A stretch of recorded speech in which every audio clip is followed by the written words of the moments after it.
Chapter 2203. In the spiritual world, there were many supernatural races with scales. The most prominent was, of course, the dragon race. But dragons were a minority.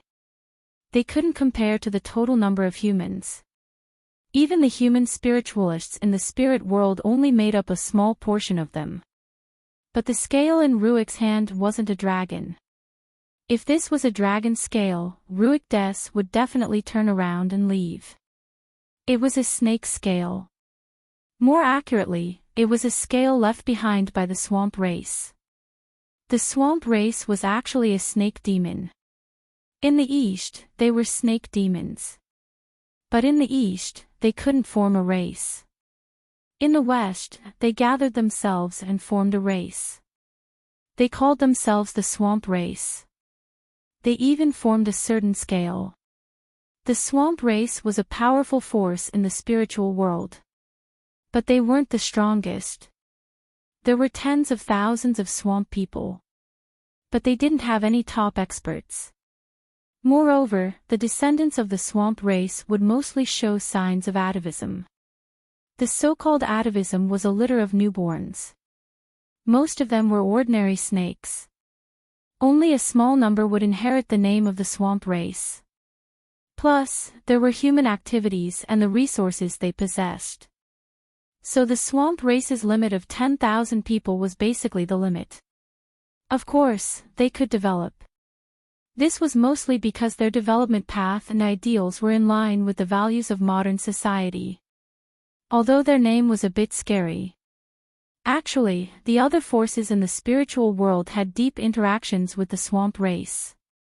Ruik held the scale and thought for a long time. The swamp race was very difficult to deal with. They didn't have the terrifying, suffocating feeling of the dragons. But he still couldn't fight against them. Of course, it wasn't the entire swamp race in Istanbul. So Ruik was still hesitant about whether to risk starting a war with the swamp race. It could be seen from Ruik's hesitation. The difference between the swamp race and the dragons. In the end, Ruik decided to save Motto Xing. Do you want to start a massacre? Ruik Des turned to look at Chen Zhao and Bifla. You know the answer, Bifla replied indifferently. But you're not strong enough. Do you want to become stronger? Chen Zhao and Bifla both looked up at Ruik Des. Both of them wanted to see what Ruik Dales had up his sleeve. You all possess talents that mortals cannot hope to attain.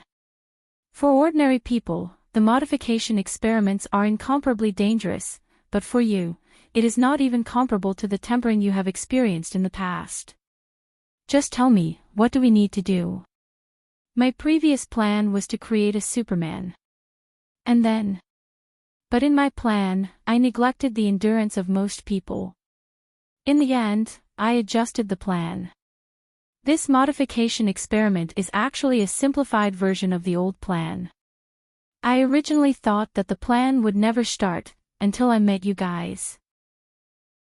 Of course I'm fine with it, Chen Zhao said honestly. As long as I can become stronger, I'm willing to accept your plan. Ruik Des looked at Bifla. What about you? He accepts it, and so do I. After returning to the underground base, Ruik Des brought the two of them to an area. Chen Zhao and Bifla had never been to this area before. In this area, there were some seemingly old instruments. They looked like products from the 50s or 60s of the last century. Perhaps because they had not been used for a long time, the instruments were covered in dust and even a bit damaged. Help me turn on the power. Also, help me open the valve over there. After turning on the power and valve, some indicator lights of the instruments lit up. At the same time, some thick liquid flowed through the pipes into two containers. Is this liquid the same as the magic potion we used before? Chen Zhao asked. In essence, it's the same, but the purity is higher. The one you used before was diluted. The first magic potion in the experiment was diluted to less than 5%. In every subsequent experiment, the purity would increase by 5%. The magic potion in front of you is 100% pure. Will these potions go bad? It looks like they have been stored for decades. The raw materials of these potions have been deposited for hundreds or even thousands of years, so they won't go bad. Even if they are stored for 10 times longer, their effects will not change. Chen Zhao and Bifla could both feel that Ruik Des definitely did not want them to become stronger. It was not to satisfy their desires. Ruik Des thought that he had everything under control. He thought that Chen Zhao and Bifla were doing this for the desire to kill. In reality, it was just to satisfy their evil interests. Take off your clothes and enter the containers, Ruik Des said. Leave the rest to me. You better be careful. Bifla's voice rang in Chen Zhao's ears. These potions are much stronger than the ones before. If they accidentally invade your body, your brain will be wiped out. I'll tell you the same thing, Chen Zhao said, looking at Bifla. What are you talking about? Hurry up and go in. Don't waste time. Chen Zhao looked back at Ruik Des. Fine. When Chen Zhao stepped into the container, he immediately felt the potions corrode his skin like sharp blades. Unfortunately, the effects were indeed strong to normal people. But they could not affect Chen Zhao. Bifla followed closely behind and stepped into the container. Ruik Des turned on the device. Chen Zhao could feel a high-voltage electricity being injected into the potions. The electricity also made the potion stronger. Unfortunately, Chen Zhao's upper limit was too high. Even the enhanced potion could not work on Chen Zhao. Ruik Des frowned and stared at Chen Zhao and Bifla, who were soaking in the containers. The two's reactions were too calm. In the past, the experimental bodies in these two containers would struggle wildly in every generation. But Chen Zhao and Bifla acted as if nothing had happened. They were calmly soaking in the potions. In fact, Ruik Des had never thought of success when he suggested the superhuman transformation. What he needed was combat power, a combat power that he could control. Not a successful experimental body. But Chen Zhao and Bifla did not react during the experiment.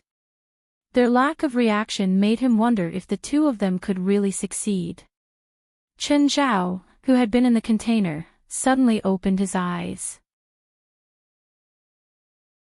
Chapter 2204. Out of the corner of his eye, Rooker glanced at the concentration monitor. The concentration of the potion was dropping rapidly. In the container, Chen Zhao could feel that something in his body was interacting with the potion's effects. Potion X. Chen Zhao had taken a lot of it before. At first, it was indeed effective. But more of the potion settled in his body. Chen Zhao thought that it was an extra part. But now, Potion X was interacting with the potion in the container. In just a few minutes, Chen Zhao had completely absorbed the concentration of the potion in the container. The potion was like drops of water, nourishing Chen Zhao's body. The nourishment was very subtle, but it was really happening. If it was a normal person, each drop could make them superhuman. It was mainly because Chen Zhao's upper limit was too high. The neutralization of the two potions also increased Chen Zhao's upper limit. When the concentration of the potion was completely diluted, the container was shattered. Chen Zhao twisted his neck and looked at Rooker. Ruik Des was still in a state of shock. You succeeded. You absorbed the potion. The man before him didn't go crazy. This was simply too inconceivable. Chen Zhao didn't answer Rooker's question. Instead, he turned to look at the container beside him and at Bifla. Just then, Bifla opened his eyes too. Bifla also shattered the container. Rooker saw Bifla calmly walk out of the container. He was shocked again. Success on the first try was surprising but understandable. But succeeding twice at the same time was unbelievable. Both of them had succeeded. This meant that his plan to control them had failed. After all, he could only control Qinzhao and Bifla if they lost control. Not bad. Looks like my body has improved a lot. Bifla clenched his fists. Qinzhao glanced at Bifla. It seemed that Bifla had improved too. He also felt that Bifla had improved more than Qinzhao. Don't you feel anything strange? Rooker looked at Qinzhao and Bifla with sparkling eyes. No, Bifla said calmly. It's very comfortable. Me too. All right. Ruick-Dale still held on to the last glimmer of hope. He hoped that Qinzhao and Bifla's stability was only temporary. But Qinzhao and Bifla didn't react at all. But at this moment, even though his heart was filled with disappointment, Ruick-Des could not show it either. After all, he still needed to rely on the two of them to rescue Madhua Shinji. Now that you've gotten what you want, it's time for you to contribute. Do you have any questions? Of course, it's my pleasure. Killing, this is what I pursue. Bifla's cold expression was as if he was stating a fact. We will depart in an hour. I will gather everyone and move together. Since Ruick-Des had made up his mind to start a war with the Swamp Tribe. In that case, this underground base would have to be abandoned. These subordinates who had undergone the experiments would also be completely abandoned. Therefore, there was no need to hide it anymore. He might as well throw himself into this battle. If possible, he naturally hoped to bring as many of his subordinates as possible.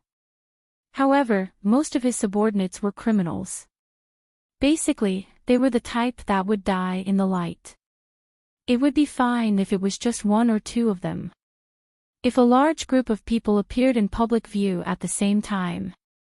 Basically, it would directly invite the government's encirclement and suppression. This was also the reason why he kept his subordinates in the underground base for so long. Among these subordinates, many were like Qinzhao and Bifla. They were even crueler and more bloodthirsty.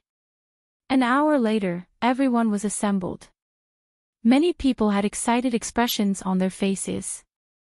They seemed to really believe that this would be a feast of slaughter.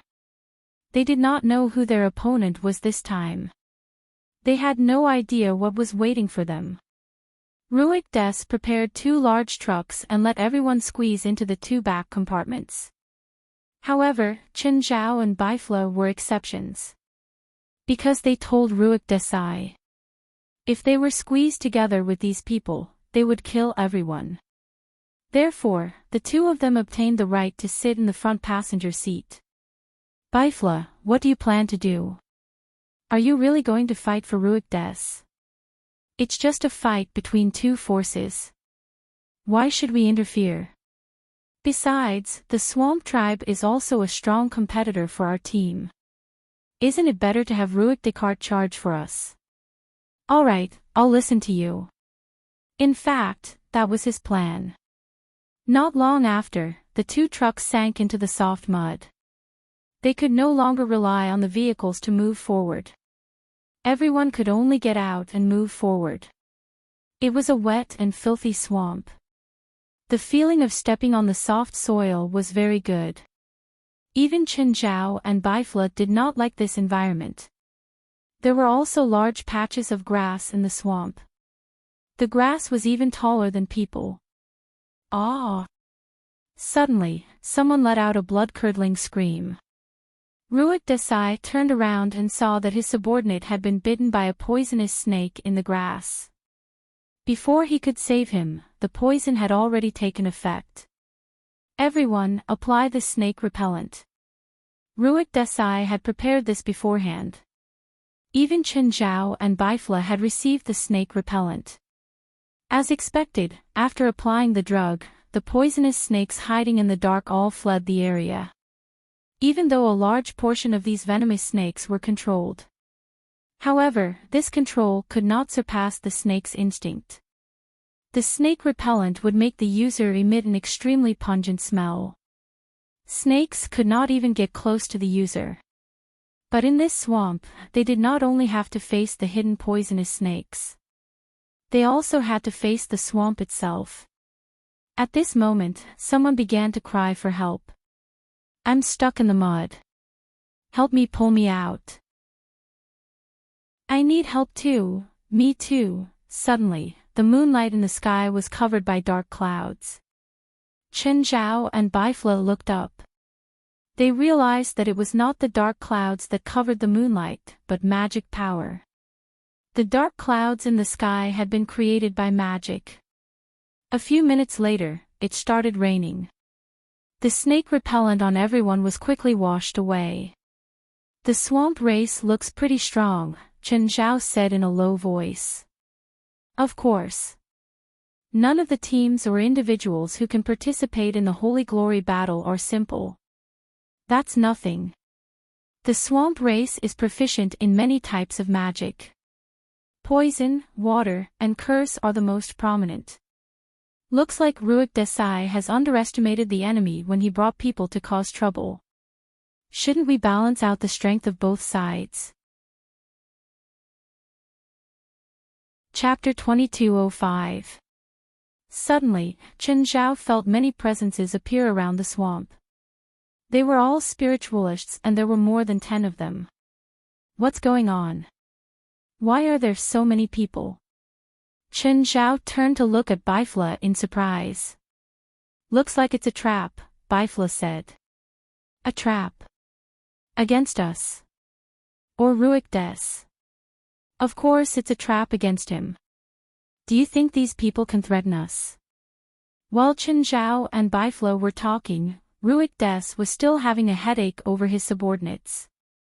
It was raining heavily and the ground was even more muddy. Many venomous snakes were also hiding in the grass, mud, and puddles. At any time, they would bring deadly venom attacks to those who approached them. He didn't realize that he was leading his subordinates into a trap step by step. Ruik Des looked back at Chen Zhao and Bifla. Chen Zhao and Bifla were also drenched in the rain, but they looked very calm. They weren't impulsive or bloodthirsty at all. Suddenly, there was another scream from behind. A huge snake pounced out of the darkness. It bit a person and then retreated into the grass. "It's here!" Ruik Des exclaimed inwardly. This exaggerated snake wasn't an ordinary species. They were actually descendants of the swamp race, but they'd all reverted to their ancestors. They couldn't have both human and snake forms like the swamp race. They could only maintain their snake form. But they also had talents that the swamp race didn't have. They were born with venomous fangs and huge bodies. They were also born smarter than ordinary snakes. Usually, the swamp race lived in families. There were 2 adult swamp race couples, 1 or 2 young swamp race members, and the couple's reverted children. Moreover, the number of reverted children far exceeded the number of young children. Sometimes, there might not even be a child in a nest of snake eggs. So, when these descendants appeared, it meant that the swamp race had appeared. More and more descendants of atavism appeared in the surroundings. Some of the descendants no longer hid themselves and openly appeared in front of Ruik Dales and the others. Among them, there was a particularly large snake that raised its neck high like a snake king. Just the head of the snake standing in front of everyone was already 7 to 8 meters long, and this was not even a third of its length.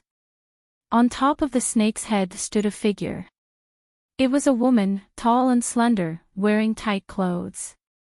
His white hair reached his waist and was extremely eye-catching. "Ruik Des, you really came. Let's settle our scores today." Ruik Des looked up at the person standing on top of the snake's head. "Medusa, are you going to settle old scores with me?" Ruik looked coldly at the white-haired woman. All the swamp tribe called themselves the descendants of Medusa. Therefore, all of the swamp tribe had the surname Medusa. "Shouldn't I?" You experimented on my child and caused his tragic death. Don't I have the right to settle the score with you? Ruik sneered at Medusa. You were the one who asked me to experiment on your swamp tribe. Have you forgotten? I didn't agree to let you use my child as an experiment. Medusa's tone was full of resentment. You also didn't say that I couldn't experiment on your child. It's useless to say more. Don't think of leaving here today. That's good. I happen to lack materials for the swamp tribe. You can add new experimental materials to my lab. Ruik Des shouted, do it. With that, Ruik Des quickly threw out a metal ball. The metal ball exploded before it hit the ground. However, the explosion of the metal ball wasn't very powerful. It couldn't even be killed by ordinary people. Not to mention there were huge groups of monsters here. Medusa, however, sensed danger. She immediately controlled the snake under her feet to dodge. Just as she had expected, the moment the metal ball exploded, countless golden needles shot out. These golden needles pierced the skin of the surrounding snakes, immediately numbing the places they pierced. Medusa immediately remembered that Ruik Des was a very powerful alchemist. The surrounding atavistic progeny collapsed to the ground and became meat on the chopping board. Only the snake under her feet was unharmed. This was mainly due to its almost indestructible skin. The snake under Medusa's feet was her descendant. It had also inherited a portion of Medusa's power. It could petrify its enemies and also its own snake skin. It was one of the very few descendants that could release magic. The snake's huge tail swept across with all its might. More than 10 people were swept away. Ruik Des had dodged in time, so he wasn't swept away. Otherwise, even if it was him, he would have been heavily injured. Ruik Des was very powerful, but he wasn't good at close combat. However, he hadn't come alone this time. Kill all living creatures here, Ruik Des ordered. At the same time, he glanced at his subordinates. However, after looking around for a while, he couldn't find Chen Zhao and Bifla. Damn, where did those two asterisk holes go? By now, Medusa's other descendants were already in full contact with Ruik Des's subordinates. Along the way, Ruik Des had lost many people. However, he had seized the opportunity just now and also made Medusa lose many descendants. For now, it was hard to tell who had the upper hand. Looks like the situation isn't in Ruik Des's favor, Chen Zhao said. You've neglected Ruik Des's own power. He doesn't have the advantage in numbers, but he has extraordinary power. He's not easy to deal with. More than 10 snakes wreaked havoc on the battlefield. Other than Chen Zhao and Bifla who were watching, the others had already joined the battle. After the modification experiments, Ruik Des's subordinates could be considered half-superhumans. Their speed and power had reached heights that humans could never reach.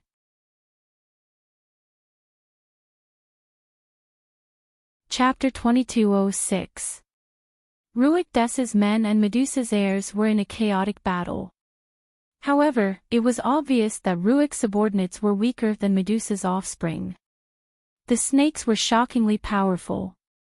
They could tear everything apart. On the other hand, Ruik Des had a slight advantage against Medusa. He didn't even need to use other spells. Just the potions were enough to keep Medusa and her offspring at bay. While dealing with Medusa, Ruik Des observed the situation around him. His subordinates kept losing, and if this continued, he would soon become a loner. Chen Zhao and Bifla, whom he had high hopes for, were nowhere to be found. He didn't know that Chen Zhao and Bifla were watching the show from a nearby tree branch. However, Ruik Des sensed that someone else was approaching. Ruik Des's expression changed drastically. It was a trap. Medusa wasn't the only one waiting for him. Someone else was also plotting against him. Plan B. Ruik Des shouted. His remaining subordinates immediately took out a green potion. He'd given this potion to Mato Shinji before. And for this operation, Ruik Des had prepared a copy for everyone. It was prepared for emergencies and could be used as a trump card at a critical moment. After using the potion, the people immediately went berserk. Their strength increased greatly. At first, they were suppressed by the snakes. In the blink of an eye, they had the strength to fight against the snakes. In fact, their strength had even surpassed their opponents. At the same time, Ruik Des's body emitted a black aura of death. He released it in the direction of the uninvited guests. Just then, a strong wind howled in the opposite direction, blowing the aura of death away. Dozens of spiritualists appeared from all directions and surrounded Ruik Des. Ruik Des only recognized a few of them. Most of them were unrelated to him. He hadn't even met them before. A bespectacled man in a suit walked out of the crowd. This spiritualist looked more like an elite in the workplace and not a spiritualist who pretended to be mysterious. "Ruik, how have you been?" The bespectacled man put his hands in his pockets and smiled at Ruik Des. "When you see me, you should know what I want. Give it to me, and I'll leave." "How would I know what you want?" Ruik said indifferently. "Ha! Why bother putting on an act? I know that the ring of restlessness is in your hands." "What ring of restlessness? I've never even heard of it." Ruik Des continued to deny it. The spiritualists around the suited man were a little suspicious. A few of them looked at the bespectacled man suspiciously. It seemed that they weren't completely in cahoots. They were probably lured here by the bespectacled man using treasures. "Do you think you can escape by denying it? Don't be naive. If you don't hand it over today, don't even think about going anywhere. I'll go wherever I want to go. Do you really think that you and that motley crew can stop me?" Ruik Des had his own pride. Even though he was facing dozens of powerful spiritualists, he didn't flinch either. To be precise, he had no other choice. It was impossible to escape. He might as well fight for his life. These people weren't weak at all. But they were still weaker than Qin Zhao. There were many of them, but they weren't on the same side. Most of them had ulterior motives.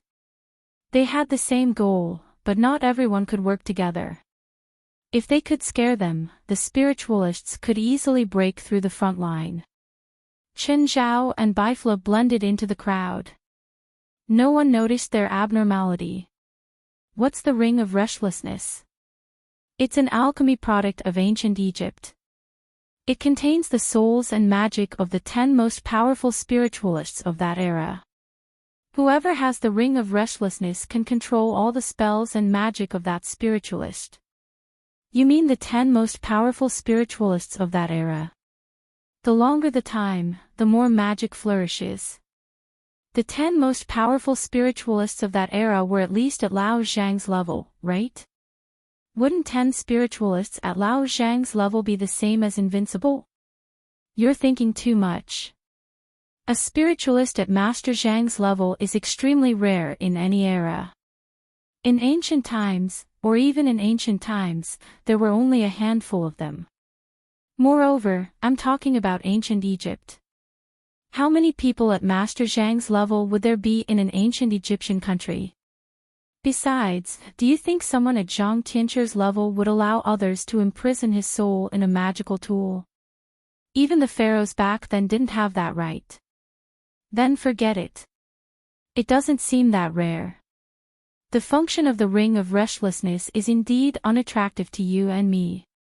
However, before the ring of restlessness was infused with the souls of 10 spiritualists, it was already a divine artifact. According to legend, the 3 treasures passed down by the pharaohs were the Eye of Truth, the Anubis Scepter, and the Ring of Restlessness. Then how did it end up in Ruik Des's hands? How would I know? After ancient Egypt was destroyed, the pharaoh's treasures were split up. It's not surprising that it ended up in someone else's hands. Then what's the use of the Ring of Restlessness? I don't know, Bifla said.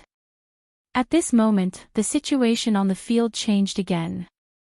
The man in glasses pushed Mato Shinji out. Mato Shinji's body was tied with magic ropes, and no matter how hard she struggled, she could not break free from the magic ropes. I know what she means to you, the man in glasses said. Give me the Ring of Restlessness, or she'll die in front of you. Finally, Ruik Dales couldn't stay calm anymore. His face darkened. That's not fun, Bifla said. Mato Shinji isn't his daughter, right? Chen Zhao asked curiously. He paid such a huge price and even used all his power. He even knew that there was danger, but he still took the risk. I don't believe that they're not related. Mato Shinji isn't his daughter. She's his heir. Heir? She's just an heir. Is she that important? This kind of heir is very special. Before Mato Shinji was born, her identity was already determined. You're talking about fate. It's not fate. Ruik Des separated a part of his soul when Madwa Shinji's mother was pregnant with her, and then placed it in Madwa Shinji's mother's body. Finally, Madwa Shinji was born. This is also another kind of longevity. When did you know? Very early on, when I saw Ruik Des and Mato Shinji appear in front of me together, I already saw it. Chen Zhao was a little depressed because he hadn't seen anything. Chapter 2207. Ruik Des's face grew colder and colder. Both sides of Madwa Shinji were powerful spiritualists. They could deal with almost any problem. At least, it was almost impossible for Ruik Des to save Madwa Shinji before she was hurt. Do you want the Ring of Restlessness? Sure. Ruik Des took out a golden ring and tossed it casually. The golden ring hovered in the center of the field. The eyes of the dozens of spirit controllers shone brightly. More than a dozen spiritualists reacted quickly and rushed forward to snatch it without hesitation.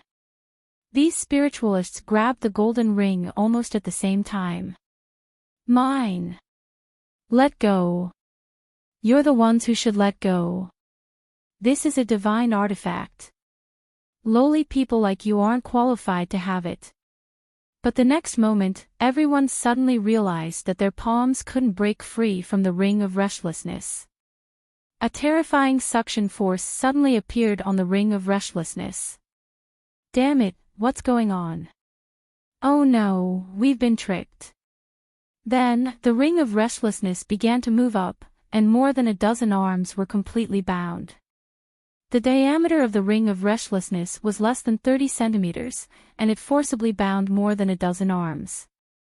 The pain the owners of these arms endured was unimaginable. Save us, my arm. My arm, this wasn't the worst.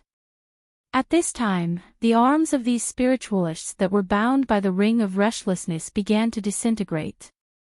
Their arms seemed to be dissolving by something, gradually disintegrating and disappearing.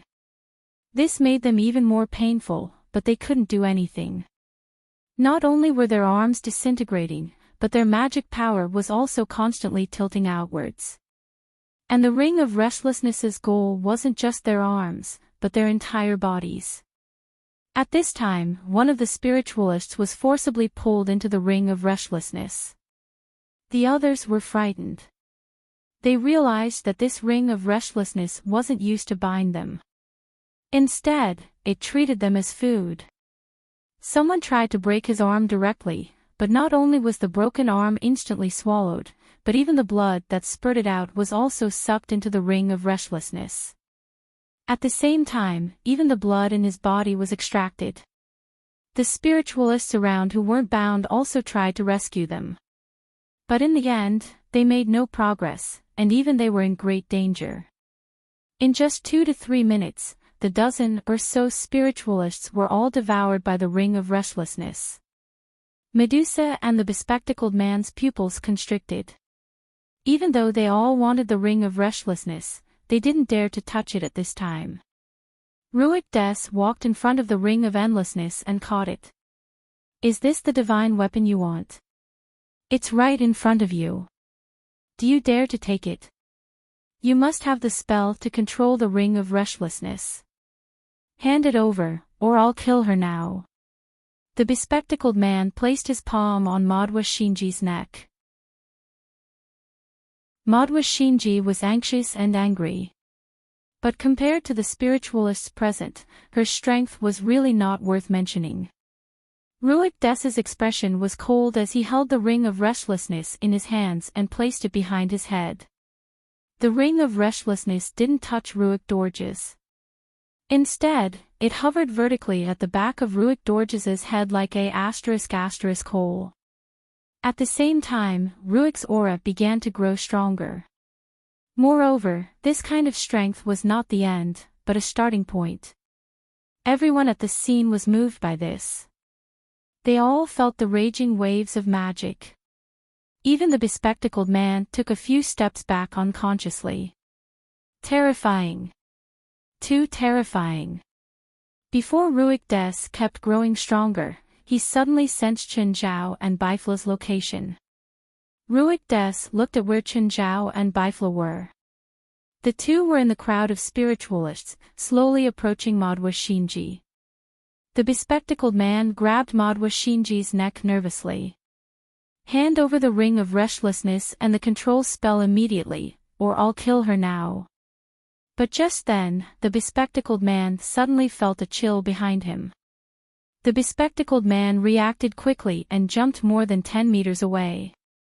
Madoua Shinji suddenly saw the two spiritualists who were guarding her fall to the ground without warning.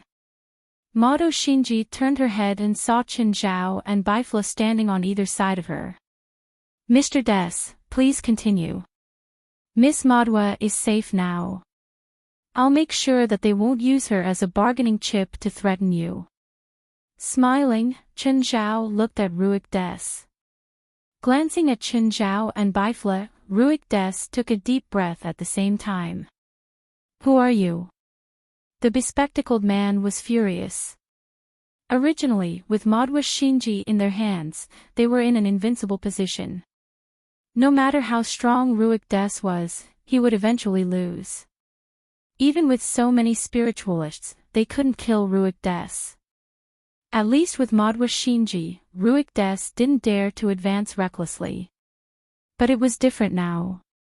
Madoua Shinji had been kidnapped by two unknown people. Ruick Des's eyes flashed. He couldn't figure out Chen Zhao and Bifla's goal. Previously, Chen Zhao and Bifla hadn't appeared. Now that they'd appeared voluntarily, Ruick Des couldn't understand. Moreover, Chen Zhao and Bifla were standing on either side of Madoua Shinji. This made Ruick Des feel that Chen Zhao and Bifla were up to no good. In fact, Chen Zhao and Bifla had attacked. It wasn't for a fair fight. It was just because Madoua Shinji was a hostage that made Ruick Des feel troubled. As long as Madoua Shinji was held hostage, Ruick Des couldn't use his full power no matter how strong he was. So, Chen Zhao and Bifla decided to get rid of Ruick Des's biggest restriction. He didn't need to be restrained anymore. Ruick Des was suspicious of Chen Zhao and Bifla's goal. But he knew that this wasn't the time to settle scores with them. He had to deal with the enemies on the surface first. Plus, Chen Zhao and Bifla were protecting Madoua Shinji, which made him feel trustworthy. Fom, you don't have any trump cards that can threaten me anymore. What should you do now? The bespectacled man named Fom adjusted his glasses. Even if you don't know, the result won't change. You might be able to defeat any one of us, but you are now facing 6 teams, and you are alone. You have no chance of winning. Really? You think you can turn the situation around with enough people? You think you can win for sure? If you're really confident in beating so many people, you wouldn't be wasting time here, Marfa said coldly. Chapter 2208. Ruik Des laughed angrily. Do you all think so? Mr. Des, I look forward to you turning the situation around. Chin and Bifla wanted to take Mado Shinji away from the center of the battlefield. But the spiritualists clearly didn't intend to let them go so easily. Just then, Bifla pulled out 2 desert eagles out of nowhere. Bang, bang, bang. The 3 spiritualists who stood in front of them fell to the ground. Don't block our way. The spiritualists couldn't help but look serious. To be able to kill 3 powerful spiritualists in an instant. No matter what method was used, it was enough to show how powerful the person who did it was. Could ordinary guns really kill 3 spiritualists so easily? No one would have such a ridiculous thought. But Bifla really did it, and it was so easy. Even Ruik Des was surprised.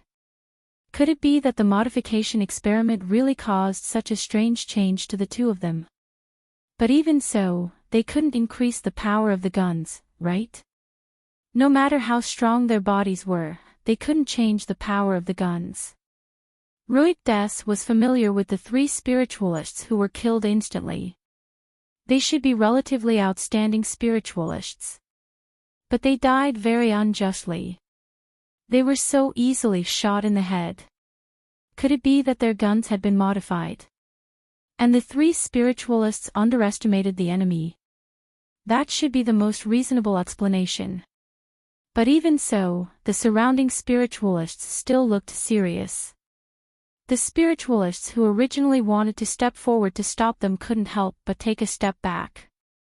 Obviously, they weren't ready to die. Mado Shinji had been observing the situation ever since she was freed. The appearance of Chin and Bifla was out of everyone's expectations. And Mado Shinji knew how powerful the 3 spiritualists who were killed were. More accurately, how terrifying and strange they were. For Mado Shinji, magic was full of strangeness and uncertainty. But Bifla killed them with the most ordinary gun. This made Mado Shinji a little dazed. Just then, a body shining with golden light blocked in front of everyone. This person looked like his skin was plated with a layer of gold.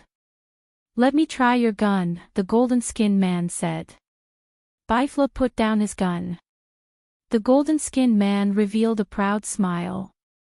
He seemed to think that his invincible Vajra body had scared the other party. Bifla glanced at Chin. Chin suddenly took a step forward. Without giving his opponent a chance to react, Chin punched him in the stomach. The golden-skinned man clutched his stomach and fell to the ground, spittle flying everywhere. Ruik Des widened his eyes suddenly. How could this be? That was a variant of the enhancers of the West Asian region. It could also be called the metal strengthening system. That person was using the body of gold. Gold itself had an extremely strong resistance to attacks. Furthermore, it had excellent plasticity and toughness. He was extraordinarily strong. However, the metal enhancement spiritualist was killed by Chen's punch. After taking care of this metal strengthening major, Chen Zhao turned to look at Ruik Des. Mr. Sanders, don't disappoint us. Ruik snorted coldly, but Chen's words still ignited his competitive spirit. Ruik Des's arms hung low, his body rippling with magic power like a raging wave. At this moment, the rain in the sky stopped. The ground quickly began to dry up. A moment ago, it had been a swamp. The next moment, it had become dry and cracked land. A gust of night wind blew, bringing up a cloud of sand. Damn, he's using a super large-scale spell. Everyone was shocked. This was a large-scale spell, which meant that the consequences would be extremely terrifying. The wind grew stronger and stronger, sweeping up waves of sand. The sandstorm obscured everyone's vision. Cough, cough. Bastard. The sandstorm is too strong. We have to leave, leave this area, or else we'll all be swallowed by the sandstorm. However, right at that moment, within the range of the sandstorm, figures appeared one after another. These figures were all condensed from the sand. Chen and Bifla stood on a steep slope with Mato Shinji. Apart from Mato, Chen and Bifla watched the battle with the attitude of watching a show. What spell is this? Sand hell, sandstorm, Bifla said. It's a type of ancient Egyptian spell. Nowadays, very few spiritualists can use it. It has a large range, but it's not powerful enough. This spell isn't good at killing. It's used to harass and hinder the opponent's movements, Bifla said. And you said it's not powerful enough. That's for us. For those guys, it can still cause quite a bit of trouble. Just as Bifla said, the Sandmen began to attack all living things in their range of activity. The ground turned from swamp to sand, and the environment from wet to dry. The ones who were affected the most weren't the spiritualists, but the swamp people and their descendants. The swamp people were used to wet environments. And the desert was the most beautiful place they were unwilling to approach. The large number of Sandmen surrounded the swamp people first. They might not be the strongest, but they were very troublesome. Also, the Sandman's intention wasn't to use this spell to directly cause casualties. His real goal was to stop Day from escaping. But these Sandmen weren't very powerful. Even the lowest level spell could shatter them. But they were like cockroaches that couldn't be killed. No matter how many times their bodies were shattered, they could always reform and stand up to fight again. No, we can't continue. We have to find a way to get out of this area. The water in my body is quickly evaporating. The true function of this sandstorm area was to constantly absorb the water of all the plants and animals around it. The human body was mostly liquid. So Ruik Des could easily deprive the enemy spiritualists of their water. Most of the time, the human body would store a certain amount of water. But this stored water was easily digested, or turned into sweat and evaporated. Once the water content in the body dropped to a certain level, a person's ability to move and think would plummet. It was the same for spiritualists. Once their body felt uncomfortable, their combat power and magic power would decrease. And this was only the first stage. The second stage was when their lives began to be in danger. Once enveloped by the sandstorm, as the water content decreased, the body's functions would decline overall. This was like a dangerous area in a game. Once a player entered a certain area, their health would begin to drop. This spell looks powerful. If I stand in it, the water in my body will also be absorbed.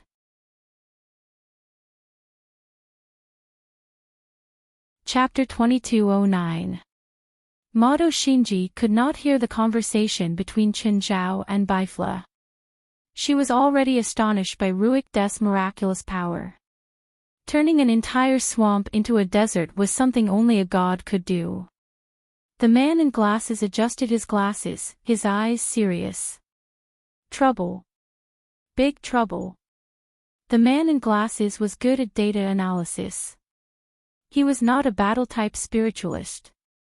His magic was similar to finding weaknesses. His brain would operate at high speed and come up with the best plan of action. However, this plan was not the best in the true sense. This was because it was a combination of all known data and factors. If the enemy had hidden or unexposed information and data, the man in glasses would not know and would not be able to integrate it into the plan. This was the situation for the man in glasses. Ruik Des had cast a new spell, one that had never been used before. This caught the man in glasses off guard. He knew Ruik Des and had fought with him many times. However, Ruik Des had never used this spell. Ruik Des should have mastered death magic and alchemy magic. He had never used this ancient spell. All he knew was that this spell wasn't owned by Ruik Des. It was given by the Ring of Restlessness. This made the man's desire for the Ring of Restlessness even stronger. He felt that only he was worthy of the Ring of Restlessness. The Ring of Restlessness, coupled with the magic he had now mastered, could make up for his shortcomings. At the same time, it would show the true power of the Ring of Restlessness. But, the first thing he had to face was the power of the Ring of Restlessness. The magic power of 10 of the most powerful spiritualists in ancient Egypt. And the magic they had. Medusa. Use your fog magic, hurry. Coit, use heavy rain. Daily, use wind magic to blow in the opposite direction. Terry, Tony, you guys can go all out now. The man in glasses quickly arranged and gave orders. They were all in the stage of water shortage. If they could not solve this problem soon, they might suffer from heat exhaustion. Spiritualists could not get sick. In fact, spiritualists could also get sick in an extremely short and harsh environment. Once they got sick, it would be extremely serious. Even if it was just heat exhaustion, it would be very serious. If a spiritualist fell ill, it could mean that the magic in their body was in disorder. Back then, when Chen Zhao devoured other people's magic power, his magic power became chaotic and he developed a magic allergy. This was the same example. Looks like Ruik Des didn't have an absolute advantage even with the divine artifact. That person is very good at deployment and strategy, Chen Zhao said. Obviously, it was the command of the bespectacled man that stabilized the chaotic situation. The rain suddenly fell from the sky, and at the same time, it was shrouded in dense fog. In the opposite direction of the sandstorm, the strong wind swept up the torrential rain, whistling towards the sandstorm. With the nourishment of the rain, the adverse reactions of the spiritualists were alleviated. The Sandman also melted and disintegrated after coming into contact with the rain. This is not enough, far from enough. Bifla shook his head. The power of the Ring of Restlessness is far greater than this. Sure enough, seeing that the situation was actually stabilized, Ruik Des immediately released a second spell. Voodoo. Disorder. Ruik Des's magic seeped into the dark clouds in the sky. The rain falling from the sky turned purple.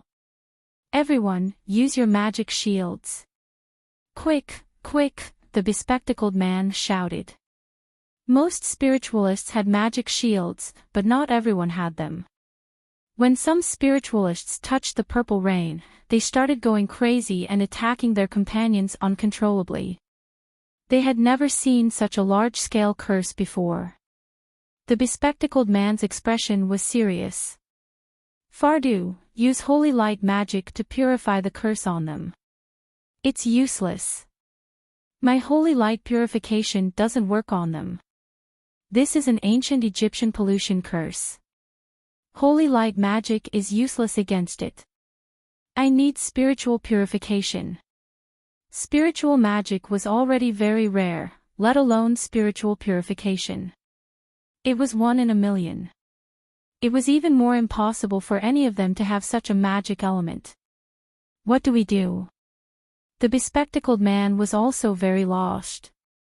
Facing his teammates' questions, he didn't know what to do either. He had many plans in his mind, but each plan required a certain price. For example, giving up on the cursed companions. But the consequences were equally severe. If he met these companions on the battlefield, no one would say anything even if he killed them. But now, they were on the same side. They weren't enemies.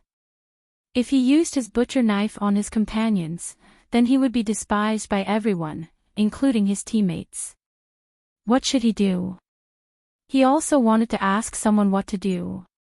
In the end, his gaze drifted to where Chen Zhao, Bifla, and Mato Shinji were hiding. In fact, the three didn't intend to hide at all.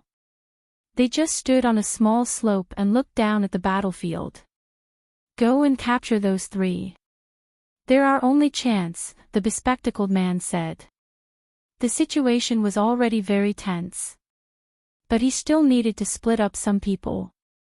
The speed at which they captured Qin Zhao, Bifla, and Mato Shinji would determine their success or failure. They're here. Mato Shinji's body immediately tensed. She turned to look at Qin Zhao and Bifla. She realized that one of them was sitting on a rock and the other was leaning against a tree. It was as if they didn't see the people charging up. The first to reach the slope was an enhancement spiritualist. But before he could say his lines, Qin Zhao kicked him and sent him rolling down the slope.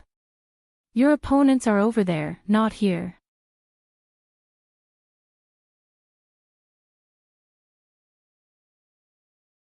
Chapter 22:10. Instead, Ruik walked toward the slope. Compared to the glasses man and the others, it was more dangerous for Mato Shinji to stay with Qin Zhao and Bifla. She would only be truly safe when she was beside him. Mato Shinji also consciously moved away from Qin Zhao and Bifla. You lost.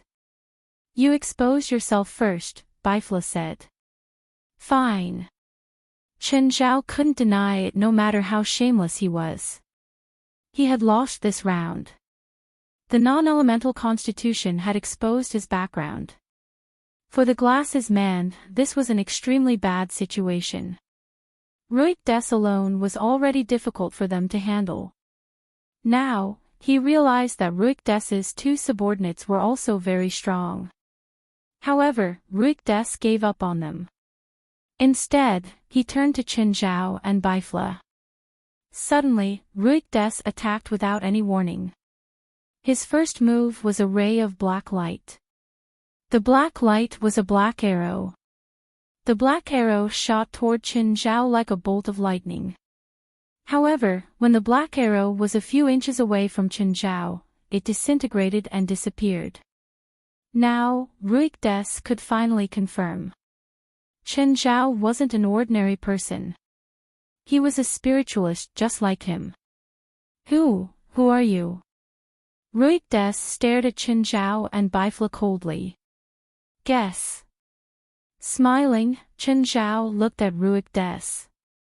Ruik Des didn't know who Qin Zhao and Bifla were. However, he naturally thought that Qin Zhao and Bifla were people who had stolen the endless loop. It was just that the two had hidden themselves too well. Perhaps they were thinking that the mantis was stalking the cicada, unaware of the oriole behind. Ruik Des snorted coldly and reached out to grab at the void.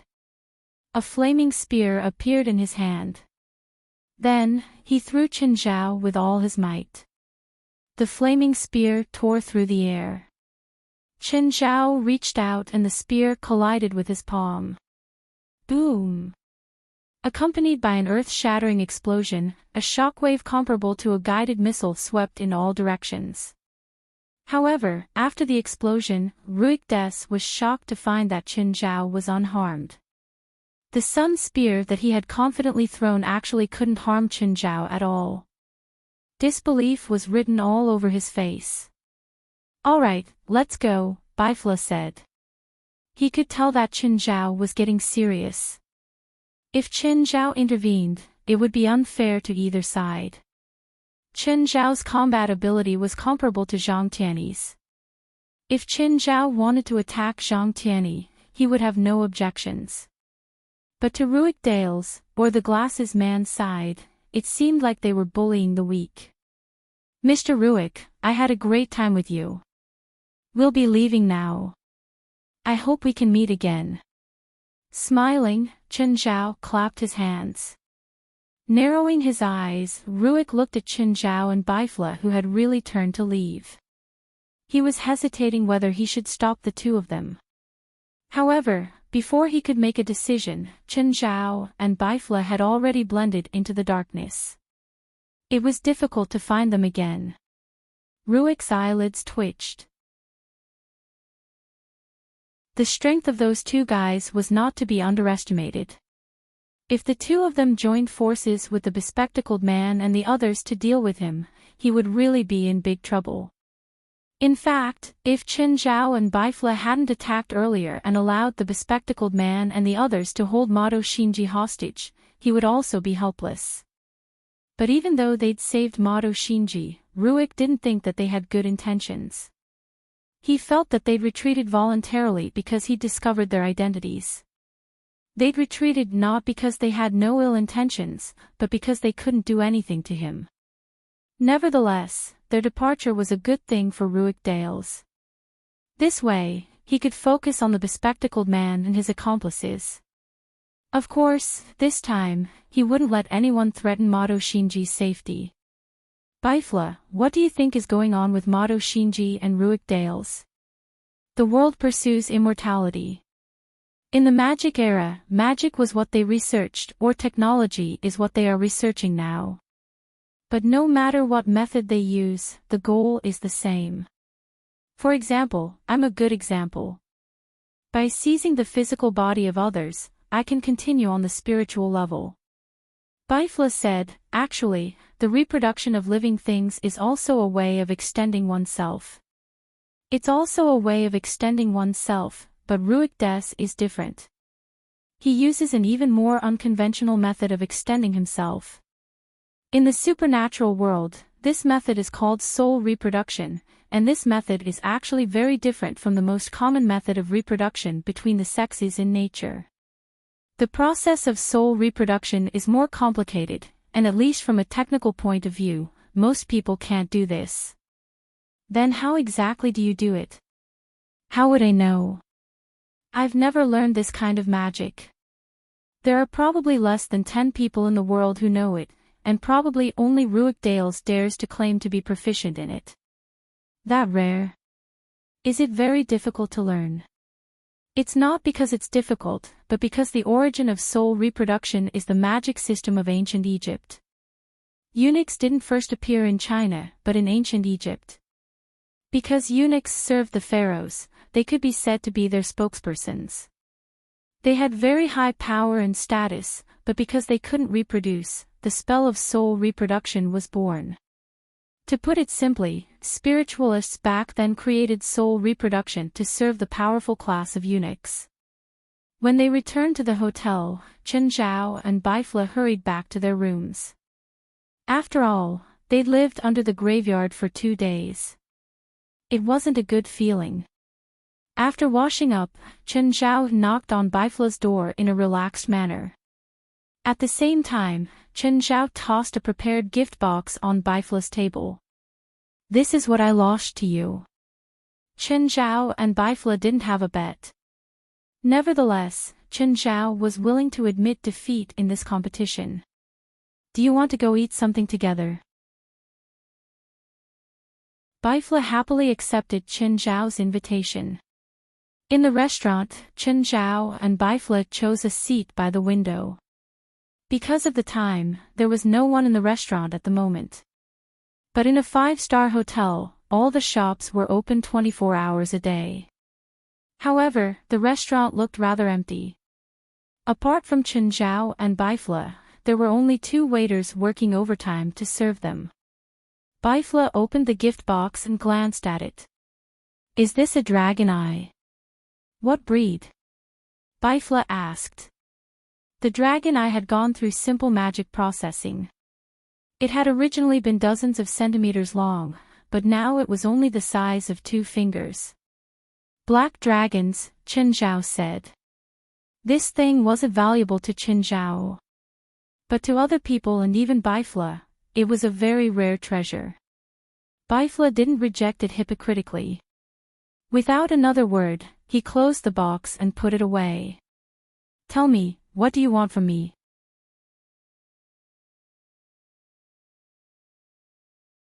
Chapter 22:11. What's up with your super perception? This was Chen's only motive for Baifla. Over the past few days, Chen Xian had been studying Baifla. He wanted to know what method or magic Baifla used to obtain such a powerful perception. Baifla closed the gift box and tossed it back to Chen. This isn't enough. What do you need? Shang-Qing realm perception, Bifla said. You have a big appetite, but I'm the one who's at a disadvantage. Although your magic is very rare, I can still find other people or similar methods. However, there are only a handful of people in this world who have mastered the Shang-Qing state, and each of them has their own unique insights. Everyone's insights are priceless, so I'm the one who's at a disadvantage. Bifla wasn't in a hurry to speak, even though he desired it very much. However, he still didn't speak. Whoever spoke first would be more important to the person. The price he would have to pay would be greater. Chen also cupped his fists and held his chin. He quietly waited for Bifla's reply. Bifla had the same attitude. After a while, Bifla finally spoke first. How about this? Other than telling you the trick of the perception spell, I'll promise you one more thing. As long as it doesn't endanger the fire worship sect, you can ask for anything. It'll be valid forever, Bifla said. I'll be there whenever you need me. It was already rare for someone as proud as Bifla to promise to be there whenever he was called. Chen rubbed his chin and considered Bifla's condition. Given Bifla's personality, this condition should be his bottom line. If Chen rejected it, he wouldn't ask for a greater price. Chen thought about it and said, sure. Remember your words. I'll be there whenever you call me. I've never gone back on my promise, Bifla said calmly. That's for the best. Chen nodded. Bifla had a large business. Chen wasn't afraid that he would go back on his words. My Shang-Qing realm is divided into two parts.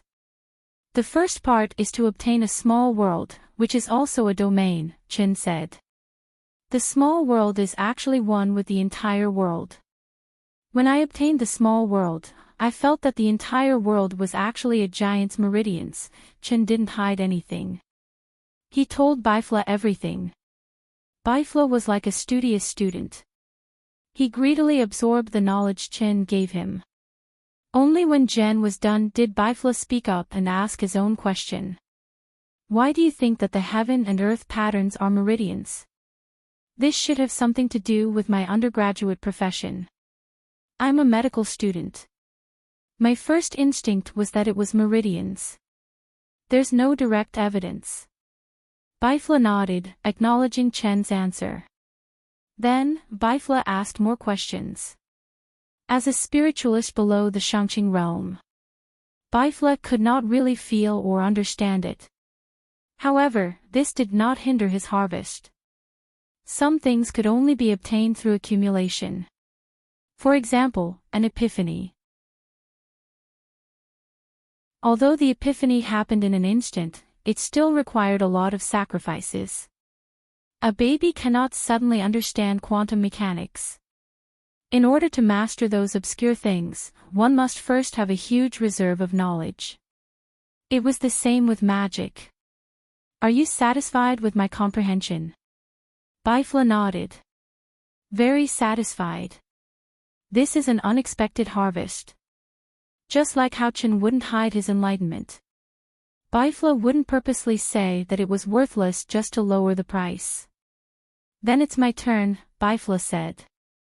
What's your understanding of perception? Perception is more like the feedback of the senses. Ordinary senses consist of 5 senses: hearing, sight, touch, taste, and smell. Spiritualists have one more. Through the release of magic power, they gain supersenses. Bifla nodded. I don't need to explain your basic knowledge. Both you and I rely on supersenses. Even your little world is a type of supersenses. My perception is actually supersenses, not magic. How is that possible? I feel that my little world's coverage is already larger than old Zhang's and 23rd Gen's combined. How can your supersenses cover a larger area than mine? This is what I'm going to say next, Bifla said. Actually, there's another name for ESP, Bifla said. It's called psionic sense. Just like what you said, psionic sense is the release of magic power and then feedback to the body to sense the changes in the outside world or certain information. This kind of psionic sense is very similar to radar. Chen nodded and didn't interrupt Bifla's explanation. My trick is to dilute the mana and then disperse it. For example, a square kilometer needs 100 mana coverage to be able to sense it clearly. I divide this square kilometer into a square and then place a small amount of mana in the four corners of the square. The mana in these four corners interacts and outlines a radar network. Wait. Let me think.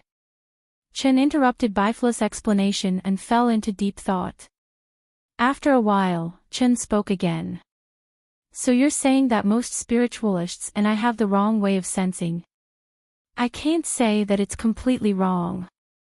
It's just that you haven't found the trick and technique. Also, to most spiritualists, their sensing range is very limited.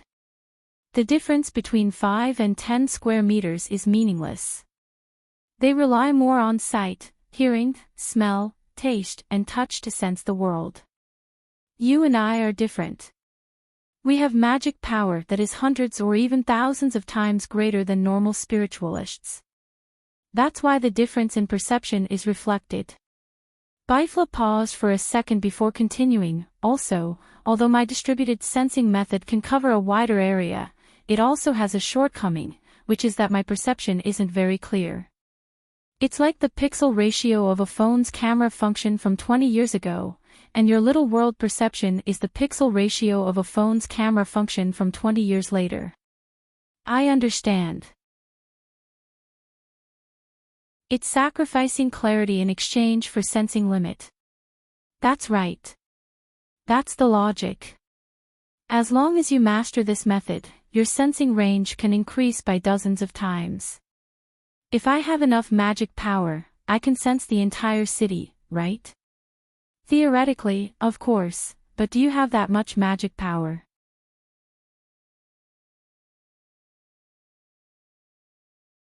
Chapter 22:12. On the other side, Ruik Des had also left the swamp with Mado Shinji. Mr. Des, why did they threaten you with me? Mado Shinji asked. Because you are my daughter.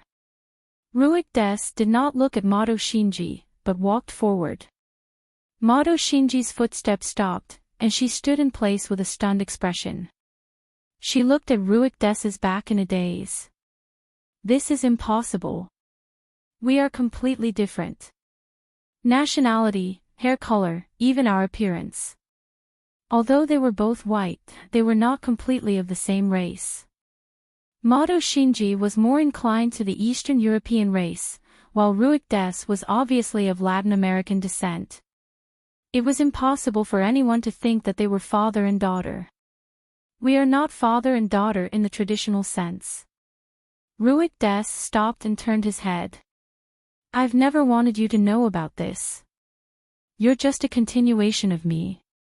We're not related by blood, so you don't have to take it to heart. How can I not take it to heart?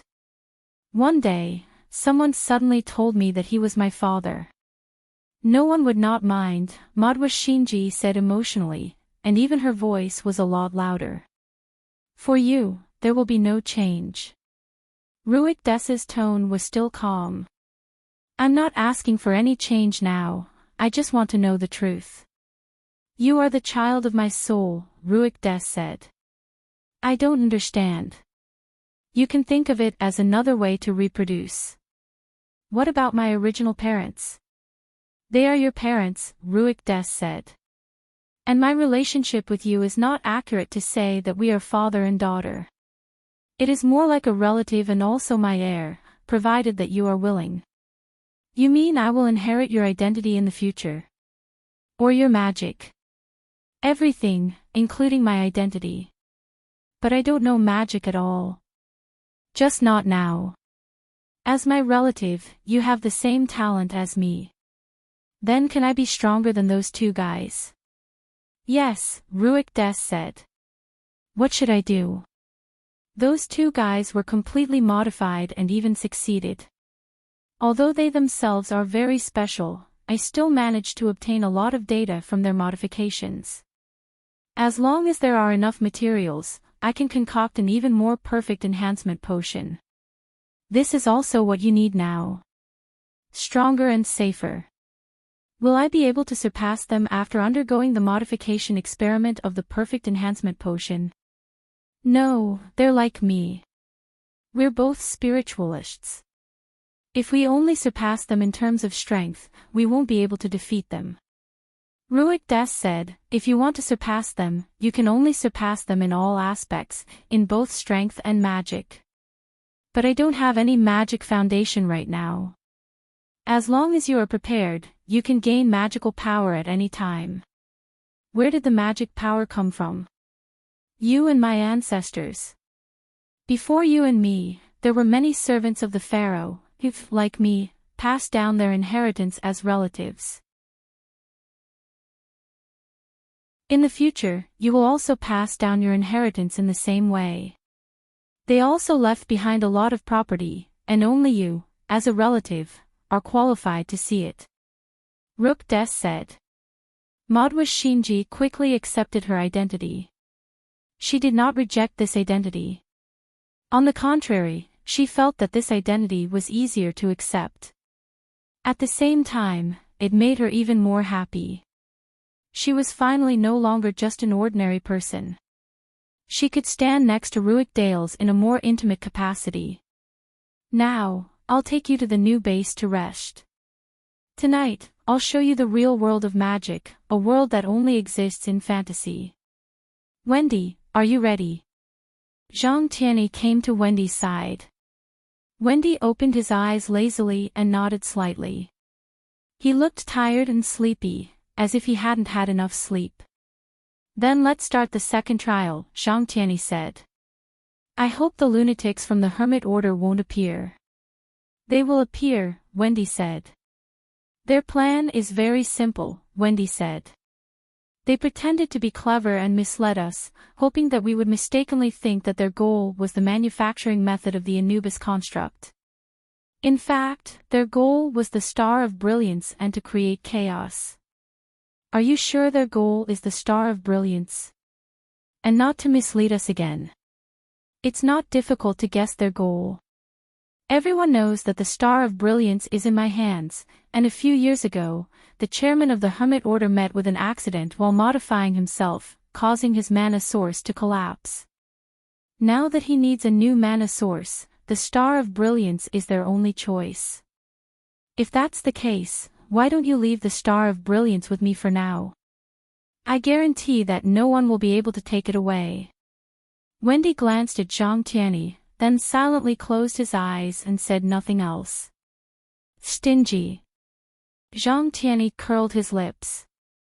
Wendy did not continue the conversation. If the item was left with Zhang Tianyi, no one would be able to take it away. But the problem was, would he return it to him? That was the ancient god artifact, the Star of Brilliance. It possessed unlimited mana, and the user could even have a small world similar to a domain. To anyone, it was a priceless treasure. That was why Wendy would never leave it with Zhang Tianyi for safekeeping. From a certain point of view, Zhang Tianyi was even more of a bastard than those lunatics from the Hermit Order. Forget it, I'll deal with those bastards from the Hermit Order, you just need to focus on the second trial. As long as you're by my side, the people from the Hermit Order won't appear, and the most likely method they'll use is to lure you away from me, then ambush me. Then what do you think? If they want to lure the tiger away from the mountain, then let's do as they wish. That's too risky. Even if you're strong, you're still not strong enough, Zhang Tianyi said. As the world's #1 alchemist, Wendy's strength was unquestionable. Even if he wasn't an expert in combat, his level was still there. Dealing with a bunch of elementary school students wasn't a problem. As long as it wasn't Zhang Tianyi or the 23rd generation, Wendy was confident that he could go against the people from the Hermit Order. And even if he couldn't win, he couldn't be defeated either. Wendy was first and foremost a spirit controller, so most spells that could cause diseases and curses would be ineffective against him. Not to mention, he still had the Star of Brilliance.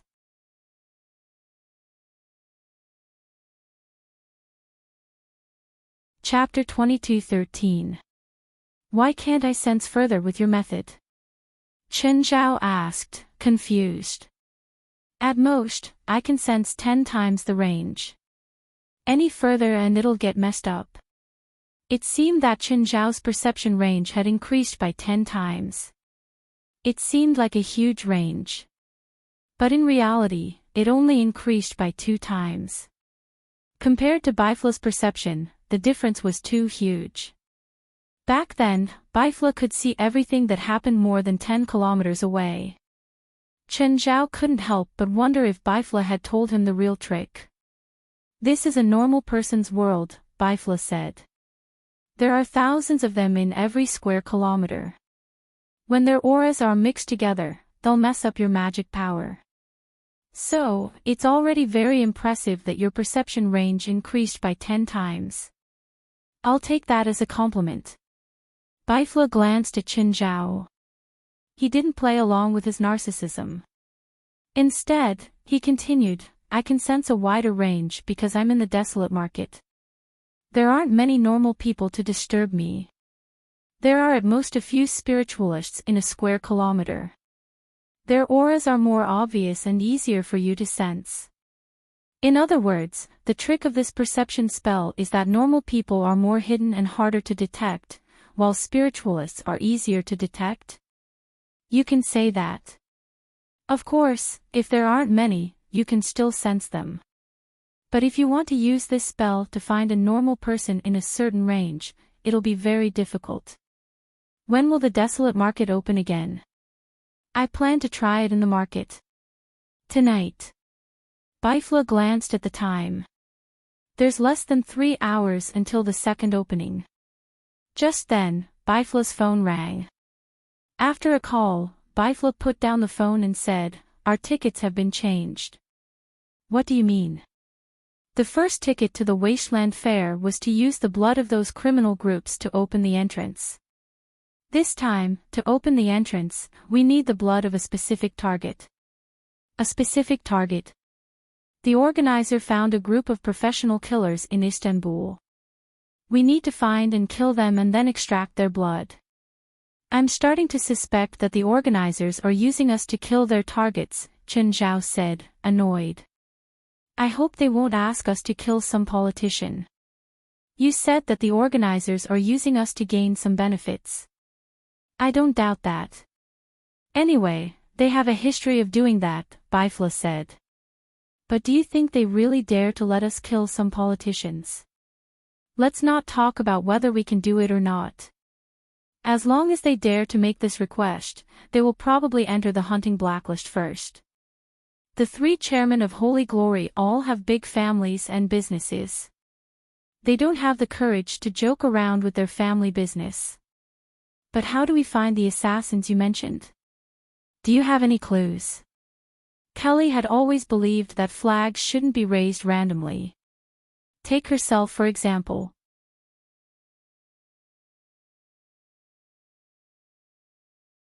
Kelly looked at Bifla in surprise, and then at Chen Zhao. There was a questioning look in her eyes. Chen, I didn't expect to see you here. I didn't either, Chen Zhao said, smiling. Did you come to Istanbul for sightseeing? Or work? Are you waiting for someone here? I'm participating in an event, Chen Zhao said calmly. The organizer found a group of killers for me and my colleagues to kill. Kelly's hair stood on end. Her limbs were completely cold. Chen. Is that true? If I were you, I'd buy a plane ticket and run right now.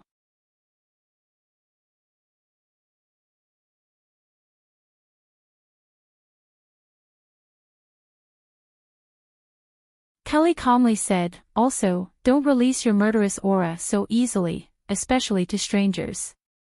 You don't know what you're facing. Kelly's gaze suddenly shifted to the side. She reached out and turned the rearview mirror slightly. Miss Kelly, what's wrong? We're being followed. Kelly's expression changed slightly. She didn't turn around directly because she didn't want the people in the car behind to know that they'd already discovered that they were being followed. We're being followed. Is it those two guys? I told you that they're up to no good. They must have thought that there were too many people at the airport, so they waited until we left before following us. Hiss, hiss, just then, the playback function in their car suddenly emitted an electric noise. Then, a human voice came from the function. Bugs, we're glad that you've entered our hunting ground. Now, you can enjoy the process of being hunted. The sound coming from the player carried a strong electric current, which made people very uncomfortable to listen to. Miss Kelly, this is... Is it a prank? Suddenly, Kelly realized that all the cars on the road had disappeared. The entire road was pitch black. Not a single car could be seen. This should be the main road between the airport and the city. There should be no cars here. Moreover, there were many cars in front and behind them. Why did all the cars suddenly disappear? Even the car that was following them had disappeared. Now, please turn right at the intersection ahead. I've prepared a place for you there. The noisy electric noise came from the player again. Idiot. Does this guy really think we'll listen to him? As they spoke, they saw an intersection in front of them. The three in the car obviously didn't plan to turn into that intersection. But at this moment, the three in the car suddenly heard a dull sound. Flat tire. The girl in the driver's seat didn't have time to react before the car lost control and rushed into the intersection. Damn it. Brake. Brake. Hit the brake. After twisting and turning for more than 30 meters, the car finally stopped after crashing into the guardrail. Ivily, you're too slow. You should have hit the brake when the tire burst. Caroline, I already hit the brake, but there was no response. What do we do now? Call someone to pick us up. Kelly took out her phone, but there was no signal at all. Do you have signal on your phones? Mine isn't. Mine isn't either. Let's go to the intersection and wait for the passing cars. Intersection. The three turned in the direction of the intersection, but they realized that it was a straight road. There was no intersection at all. What's going on? Didn't the car just pass the intersection? Why can't we see the intersection? Kelly frowned. She faintly sensed that something was amiss. Let's go back. Kelly immediately made a decision. Then what about our luggage? Leave it here first. When we return to the city, find someone to help us take it. For now, bring your weapons. At this moment, the two girls had no choice but to follow behind Kelly. But after walking for a long time, there was still no intersection. They were still on a straight road. Apart from the dense forest, there were no other cars or buildings along the way.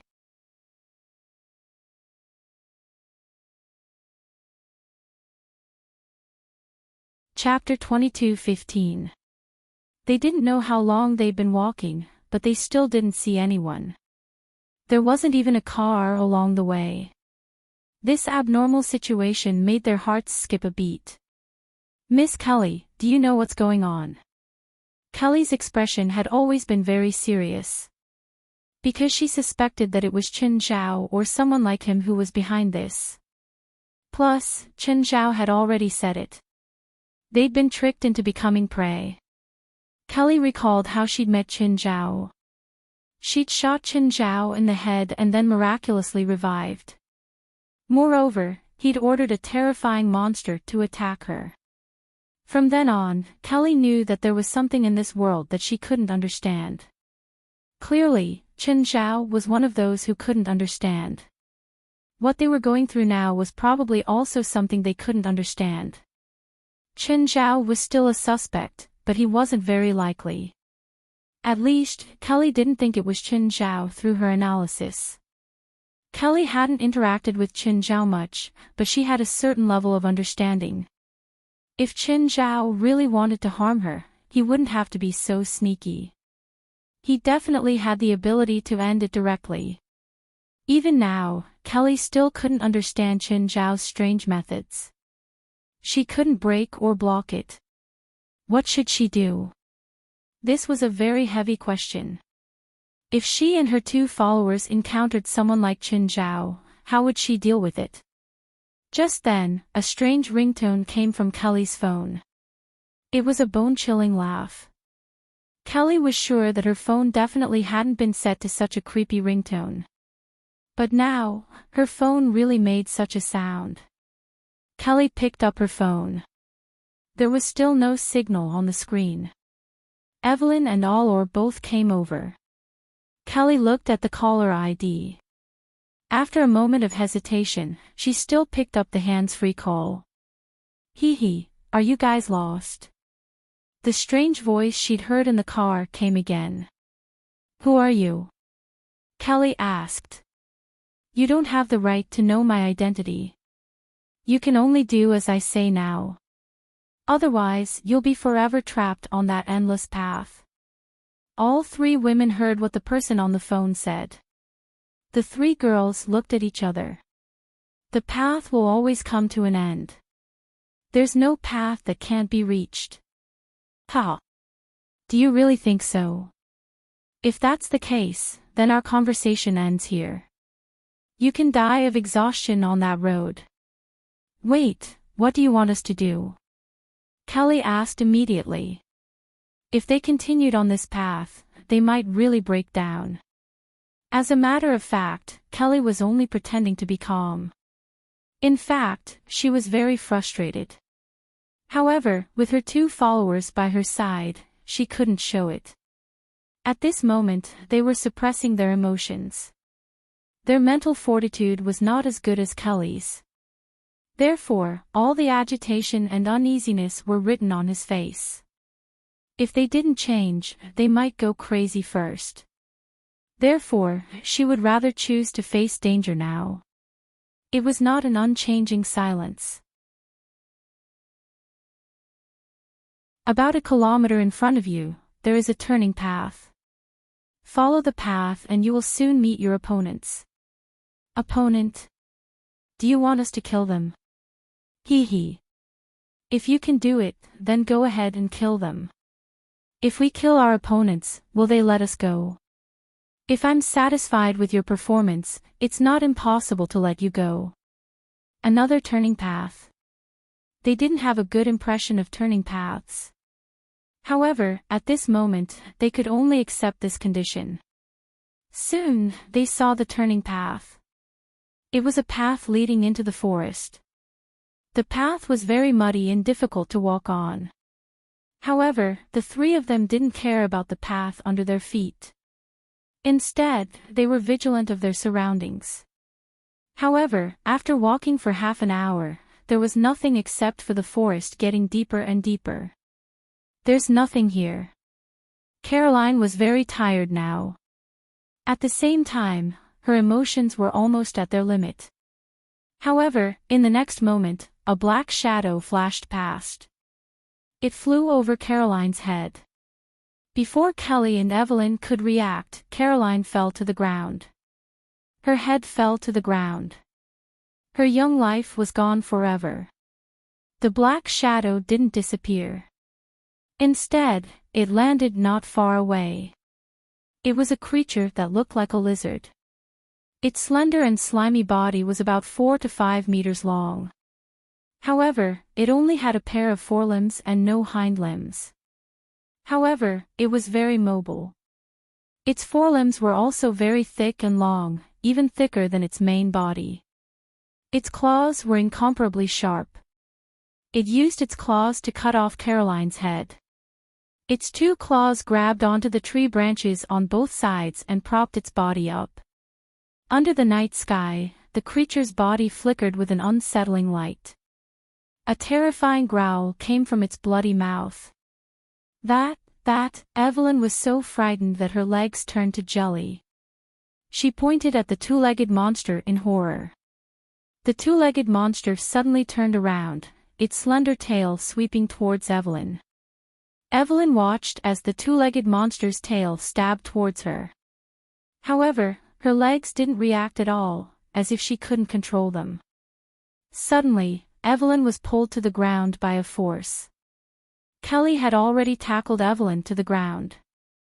At the same time, she pulled out her gun and fired 2 shots at the two-legged monster.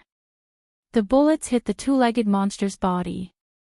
The two-legged monster screamed in pain and hurriedly dodged. Kelly's mood didn't improve. Her gun had only made the two-legged monster feel pain. She didn't truly injure it. That kind of despairing body, strength and speed that far surpassed that of a human's. Add to that its beast-like movement and defense that couldn't be damaged by guns. From there, it created an undefeatable monster. How were they going to defeat this monster? Miss Kelly. Caroline is dead. That monster will eat us all.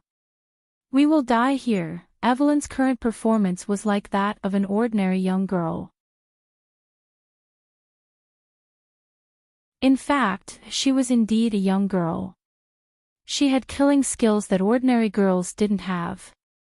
However, her mental fortitude wasn't much better than ordinary people. Her previous arrogance and calmness were merely a feeling of superiority brought about by her past experiences. When she faced an enemy that wouldn't care about her past, all of her arrogance would be gone. Calm down. If you really want to become like Caroline, you can just shout and scream.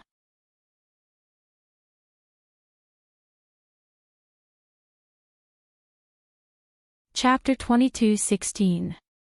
Just then, the two-legged monster dashed out of the darkness again. Kelly suddenly threw something. The two-legged monster opened its mouth and bit. The next moment, the two-legged monster's head exploded. Kylie felt like she was about to collapse. Evelyn was shocked and pleasantly surprised. She didn't expect Kelly to destroy the two-legged monster so easily. Even Kelly didn't expect it herself. Her unexpected attack had actually achieved an unexpected result. However, she only had 1 grenade. After all, it was not easy to bring this thing on the plane. Moreover, some of the ingredients were disguised with powder. This was Kelly's trump card. But it could only be used once. She didn't have a second powder. Evelyn, can you stand up? Evelyn was still in a state of panic. But at least she could stand up. She also knew that Kelly wouldn't give in to her. If she lost her ability to move, Kelly would abandon her at the first opportunity. Because they were both killers. They knew each other's attitude and habits. Just then, Kelly suddenly moved and dashed into the depths of the forest. A figure in the depths of the forest saw Kelly and rushed over. He turned and ran. But he couldn't catch up to Kelly. Kelly threw herself at the man and knocked him to the ground. The person wanted to resist. But Kelly stuffed the muzzle into the person's mouth. Try moving another one and see. It was only then that Kelly saw the man's face clearly. It was a man in his 30s who looked ordinary. If he were on the street, he wouldn't attract anyone's attention. Don't kill me, the man mumbled in fear. You're the one who trapped us here, right? Kelly's eyes glinted fiercely. What are you talking about? The man looked confused. I'm trapped here too. You too? The man nodded. Me too. Pa, Kelly only thought for a moment, and the next moment, she gave the man a slap. I remember your voice. Even though you changed your pitch through voice changing, a person's voice wouldn't change. It's you. Kylie snorted coldly. The man panicked even more. He didn't expect that the woman he saw as his prey and toy would actually take the initiative. Not only did they kill his pet, but they also took him hostage. If you kill me, you'll never be able to leave this place. The man no longer hid his intentions and threatened them directly. Kelly laughed. A threat from someone who was being held hostage was the funniest thing in the world. Bang! After a gunshot, Kelly shot through the man's left thigh. Aw! The man screamed and tried to cover his bleeding thigh. This shot also made Kelly understand that these special people were not completely invulnerable to firearms. She had been worried that everyone would be like Chen Zhao.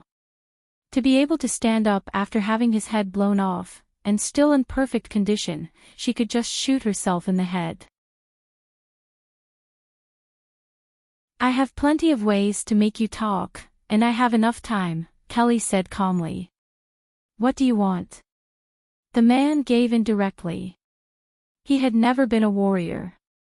Even in battles, he was used to hiding behind the scenes and using small tricks to obtain victory. So, when the pain came, his sense of superiority toward ordinary people instantly disappeared. I want to know everything, Kelly said. Your goal, and whether my mission this time is a trap. Since you already know, why ask? The man tried to reply calmly. However, the pain in his thigh made it hard for him to calm down. I want to know more, Kelly said with a dark expression. You're the prey of those important people, and this is all a game to them. No one can treat me as prey. If they think this is a game, I'll make them pay, Kelly said decisively. Kelly said decisively. At this moment, her heart was filled with endless anger. Ha! Do you really think that you can defeat those important people just because you beat me? That's enough. Kelly said coldly. I'm just a pawn. To put it bluntly, I'm just an errand boy. My ability is nothing before those important people. I'm an assassin. I have plenty of ways to kill someone. Kelly was also very confident in her abilities. This method might work against a normal spiritualist like me, the man said. But it's far from enough to deal with your targets. Tell me everything you know. Tell me first, how did you know I was here? The man said, unwilling to give up. Ha! Do you really think you're good at hiding? It seems that you've underestimated an assassin's senses. When we were on the road, I already sensed your existence, but I couldn't lock onto your location. I only confirmed your location when I saw that two-legged monster. Then, the man gave up and told them everything he knew. Kelly and Evelyn stood there, listening to the unfamiliar story quietly. It turned out that Chen Zhao was telling the truth. They were really prey. The situation was even more dangerous than she'd thought. Ms. Kelly. Let's go. Evelyn only wanted to escape. She didn't want to face those monsters. She didn't want to face the incomprehensible power. Escape. Do you think you can escape? You're all marked. You can't escape from this city. What mark? We don't have any. Of course you can't see the mark, but it's obvious to spiritualists like us. Where? When did it get on us? Since you left the customs. How do we erase the mark? It can't be erased. At least, I can't do it. So you're saying that as long as we have the mark, no matter where we hide, we can't avoid being killed. That's right. Is there really no other way? Kelly pressed the gun against the man's forehead when she asked this question. If he said no, Kylie would pull the trigger. The man also felt Kelly's murderous intent. After a moment of silence, he finally said, "There's a way. Hide in the Wasteland Market." Wasteland Market? What's that? It's a training ground for spiritualists, but also a battlefield.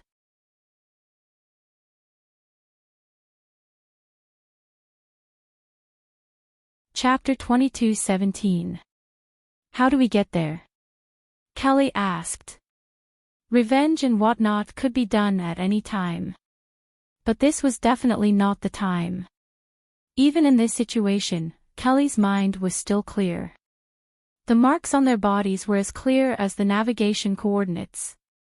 Under such circumstances, their greatest advantage would also be gone. Facing those big shots head-on at this time. That wouldn't be bravery. It would be stupidity. "I can take you there," the man said. He wouldn't say the location directly. Just in case Kylie killed him after using him. He could also think of a way to escape or control the situation on the way. "Ivory, take off your collar."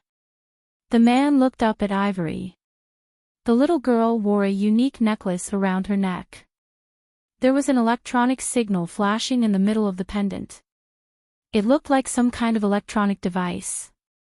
Ivory took off the pendant and put it directly around the man's neck. "What's this? Haven't you seen the movies where the villains always use electronic bombs to threaten the hostages?" The man wanted to muster up his courage to mock Kelly and show that he didn't believe it was a bomb. But thinking of her identity, he immediately backed down. They were assassins. Blood dripped onto an obscure magic circle. The magic circle raised a magic door. It wasn't Mato Shinji's first time encountering magic. But she was still surprised. No matter how many times she saw it, this scene would still be unbelievable. Ruik Des dropped the corpse of the assassin in his hand. This corpse was the last of its value. "You can go in now."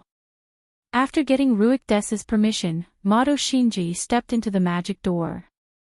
The next moment, the world turned upside down and the stars moved. When Mato Shinji opened her eyes again, the whole world had changed dramatically. A moment ago, it was still a seductive night. The next moment, it was half white. They were originally in an abandoned temple, but now they appeared on the rooftop of a building. Ruik Des followed closely behind. "Mr. Des, where is this?" "This is the desolate market. Very soon, you will witness the battle between the top spirit controllers. These spirit controllers are the most outstanding among the spirit controllers below the age of 45 in the spirit world. In the future, they will also be your competitors or enemies." "Mr. Des, I don't know any magic yet. They are already the best spiritualists. How can I fight against them?" "The advantage of our magic system is that it can be mastered quickly. It won't take too much time for you to catch up with them." "Then is our magic system the best?" "At present, our magic system is still not at its peak. I have been studying how to make a breakthrough on the original foundation, and you will be a very good successor." Mato Shinji did not understand why Ruik Des did not directly teach her magic. But she trusted Ruik Des and believed that he would make the best arrangements for her.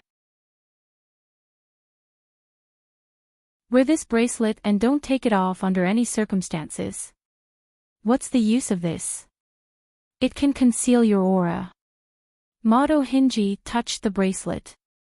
"Then where are we going now?" "This trial is to find essence stones," Ruik Des said. "We also need to find essence stones." "What's an essence stone? What's its use?" "It's a magic ore that can increase magic power by a small amount, but it's a good item for alchemy. It can be made into many types of magic potions, and the effects are much more obvious than just eating it directly," Ruik Des said.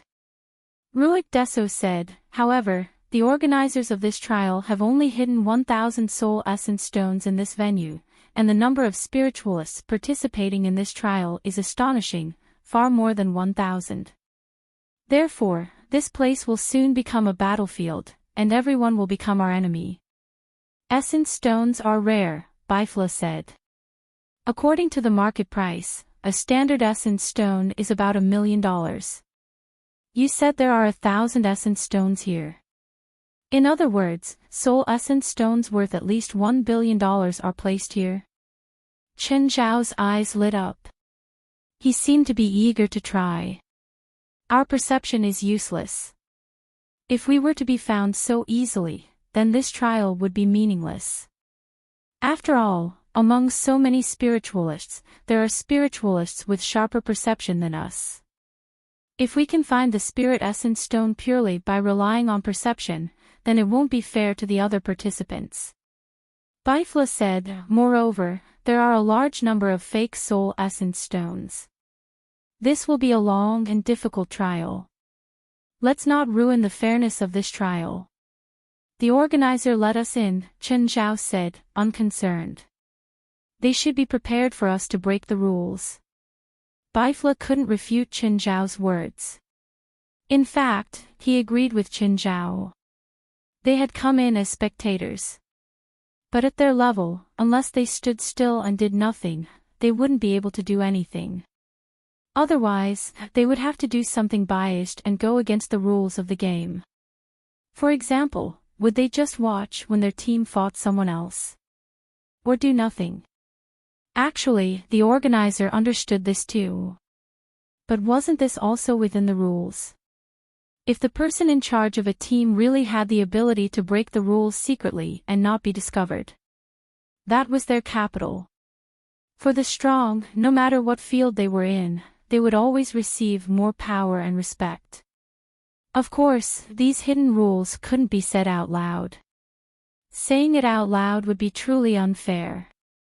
I'll test the limits of my senses, Chen Zhao said. This was his main reason for coming to the desolate market. Instantly, Chen Zhao's magic power was unleashed. It's too obvious when you release your magic like this, Bifla reminded. Every spiritualist can discover your magic and be more alert.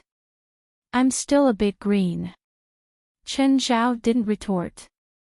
He'd released about 10 square kilometers. Within this range, two teams had already discovered his magic and caused a strong reaction. Chen Zhao started diluting his magic and spreading it out in an even thinner way. This sensing method has a wide range, but it takes some time to spread it out. Looks like it's not without its flaws. Isn't that obvious? Every spell has its own flaws and uniqueness. It all depends on how you use it. Don't tell me that you won't use your own domain now that you know the way I told you to sense things.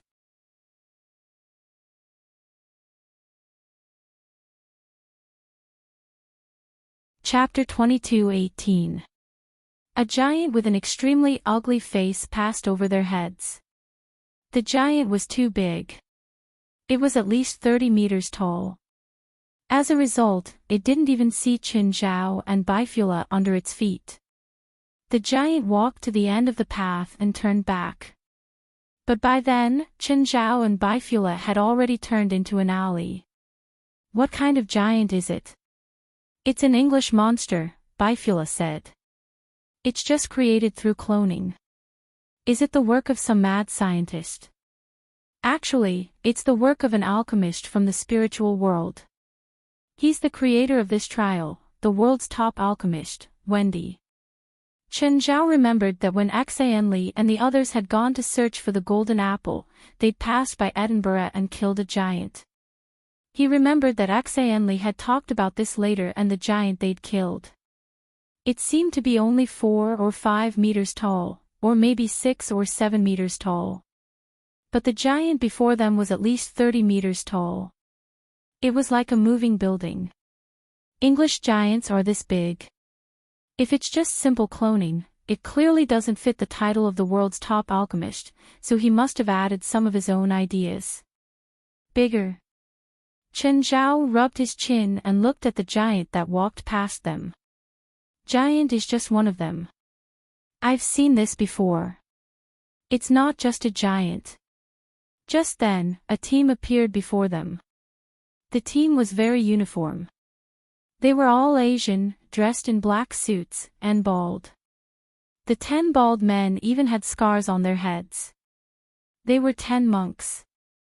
They're from the same hometown as you. They're all from China. Chen Zhao could tell without Bifula saying it. Nevertheless, it was still a bit awkward for a group of monks to wear suits. But despite the awkwardness, they were really stylish. Do you know where they come from?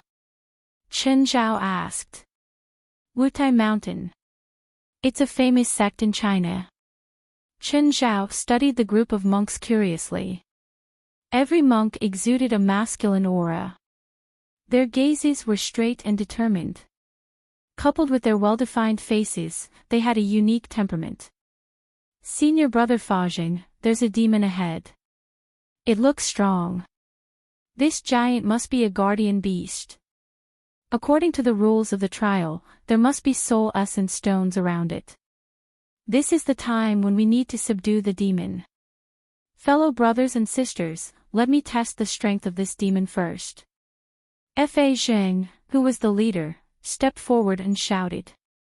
His body emitted a powerful Buddhist light. Tier 3 Vajra.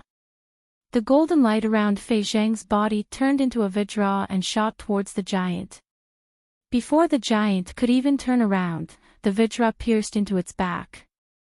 Roar! The giant let out a wild roar and turned around abruptly. Feeling an unprecedented impact, Fan Zheng was sent flying dozens of meters away before crashing heavily into a shop along the street. What a powerful demon. Is brother Fa Zheng alright? Wah! Just then, Fa Zheng jumped up. I almost died. When the other apprentice brothers saw that Fa Zheng was safe and sound, they also felt relieved. Fortunately, senior brother cultivates the indestructible Vajra divine art.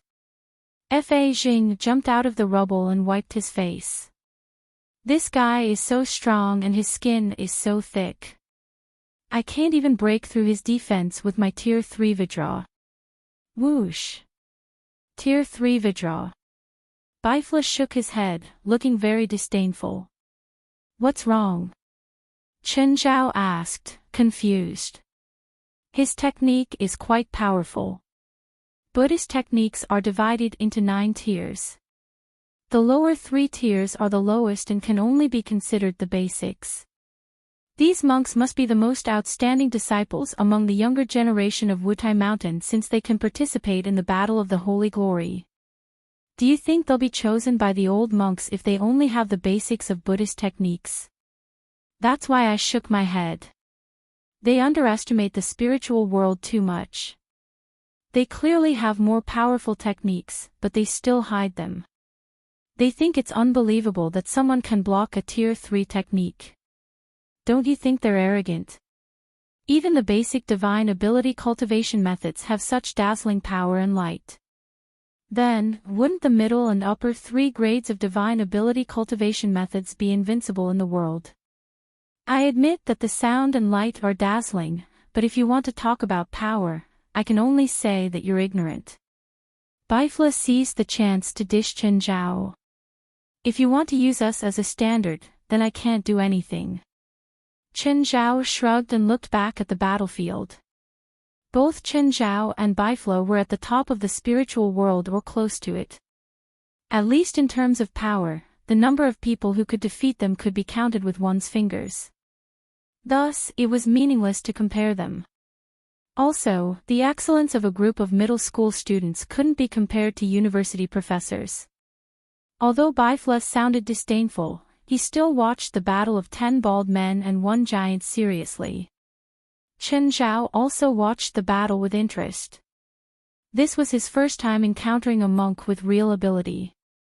Buddhism was a foreign religion.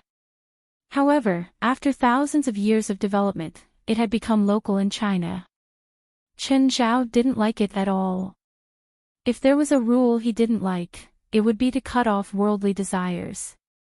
It was like after becoming a monk, your parents wouldn't be your parents anymore. In Chen Zhao's opinion, these so-called rules were too anti-human. But when it came to religion, to put it bluntly, one was willing to fight while the other was willing to suffer. As long as it didn't affect others, no one had the right to say anything. Plus, Buddhism also had a positive side, such as leading people to do good. Compassion was the core religious concept of Buddhism.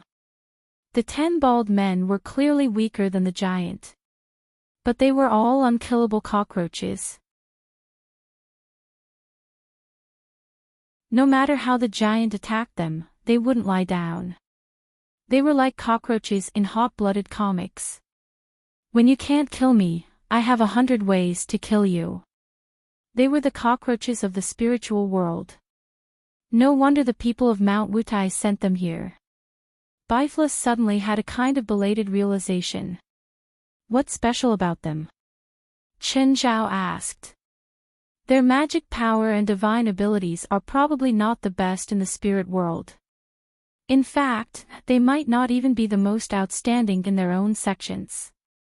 However, each of them has cultivated a protective divine ability. It's no wonder that they would treat a third-grade divine ability as a high-level offensive divine ability. I'm guessing that they've mastered a third-grade or fourth-grade divine ability at most. But in Chen Zhao's eyes, their protective abilities looked about the same. All of them were shining gold and had a bald head. Chen Zhao couldn't tell who was who. Bookmark for easier reading.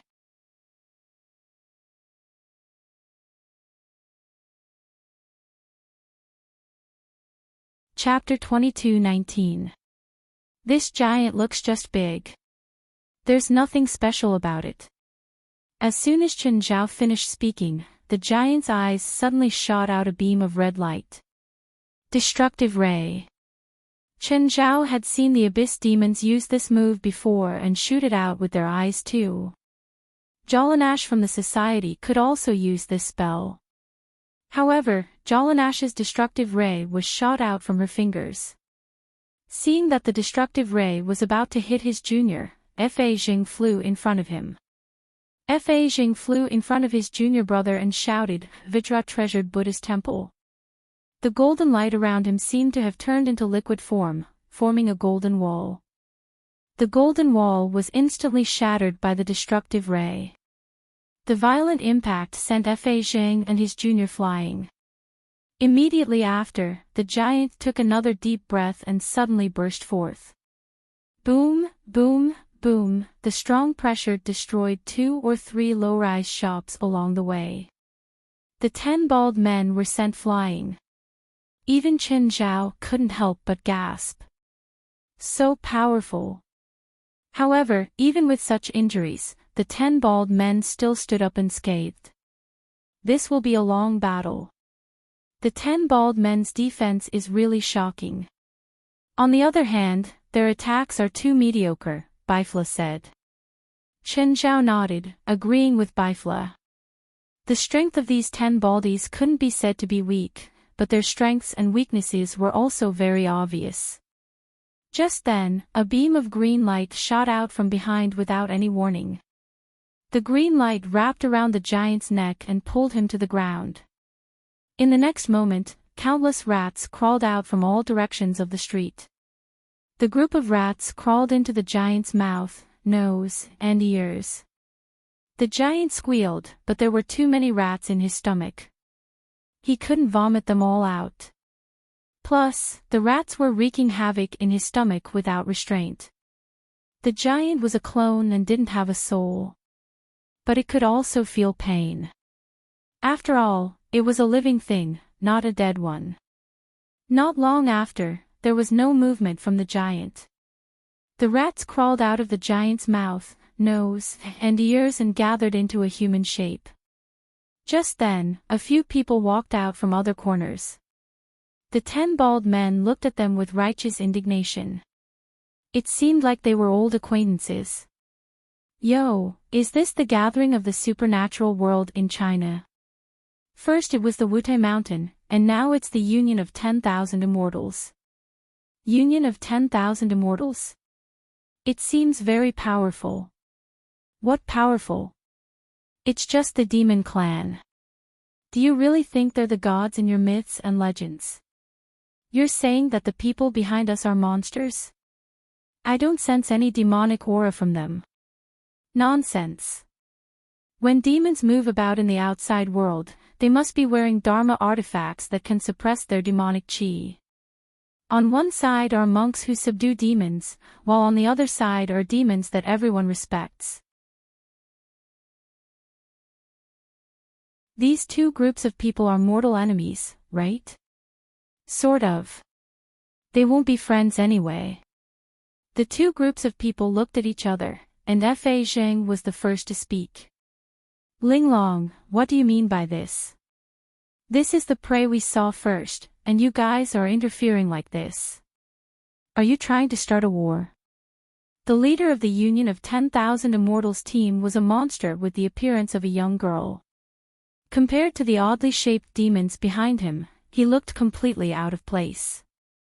Although the other demons were in human form, they were either tall and strong, or as thin as a match, or had a strange expression. In short, they had all kinds of unconventional postures. Only the girl called Linglong, at least in appearance, could be regarded as a normal person. And the previous green light was released by her. Little monk, what you said is wrong. You guys couldn't handle it and almost lost your life. This lady showed great mercy and saved you, but not only did you not appreciate it, you even spoke ill of me. What's the reason for this? Besides, is the name of Wutai Mountain written on the prey? How come it's you guys? Or is there a rule in the Battle of Holy Glory that we can't snatch other people's prey? How could a group of young monks who had been subjected to strict rules and regulations since childhood be able to argue with a quick-witted girl? What about me? Am I wrong? Linglong proudly looked at Fa Zheng. Senior brother, why bother arguing with this group of monsters? Eliminating evil and defending the Tao is what we Buddhist disciples should do. You can't reason with us, so you want to use force. Linglong was not afraid of this group of Buddhist disciples. A group of fools who only have flesh but no brains. If you fight with us now, no matter who wins or loses, at least half of you will die, and then you will be directly eliminated. Upon hearing Linglong's words, Fa Zheng also looked hesitant. Fa Zheng looked at the rat spirit, the shifty-eyed Wei Daheng. Wei Daheng was holding a piece of psychic jade in his hand. It was what he took out from the giant's belly. This piece of psychic jade was not their task item for this trial. However, this piece of psychic jade could guide them to the 3 pieces of soul essence stone. After all, the strength of this giant was extraordinary. That was why he carried such a high-value item with him. As long as they could get this piece of psychic jade, they could get 3 pieces of soul essence stone. We also have a share in this thing. Fa Zheng sonorously said, otherwise, today, even if both sides suffer, we will not let you have an easy time. The people from the Union of 10,000 Immortals also hesitated. They didn't want to fight with the bald donkey. They could be considered old acquaintances. It wasn't that they were weaker than the bald donkeys from Wutai Mountain. They were really difficult to deal with. Perhaps the bald donkeys couldn't beat them. But there was nothing they could do about their turtle shells. The bald donkey's combat power was average. But their tortoise shells were really hard. Terrifyingly hard. They could fight with any team for an entire day. The second trial would only last 5 days. If they really fought, they would not be able to do anything for the next 24 hours. We can find 3 pieces of soul essence stone with this psychic jade. We can give you 1, but you have to work hard. No, we want to. Monks should have nothing to do with worldly desires. You're so calculative. You don't look like monks at all. Chen Zhao and Biflo were still standing in the alley. What kind of monster is that little girl? What an old-fashioned tone. Don't tell me you're an old demon. She's definitely not as young as she looks, Biflo said. But she's not as old as you think either. She should be some kind of monster transformed from spiritual chi. So she's a divine beast. Not a divine beast, but higher than regular monsters. She's a spiritual beast. I think she's a water beetle. I want to catch her as a pet for my daughter. 9 Heavens Divine Emperor.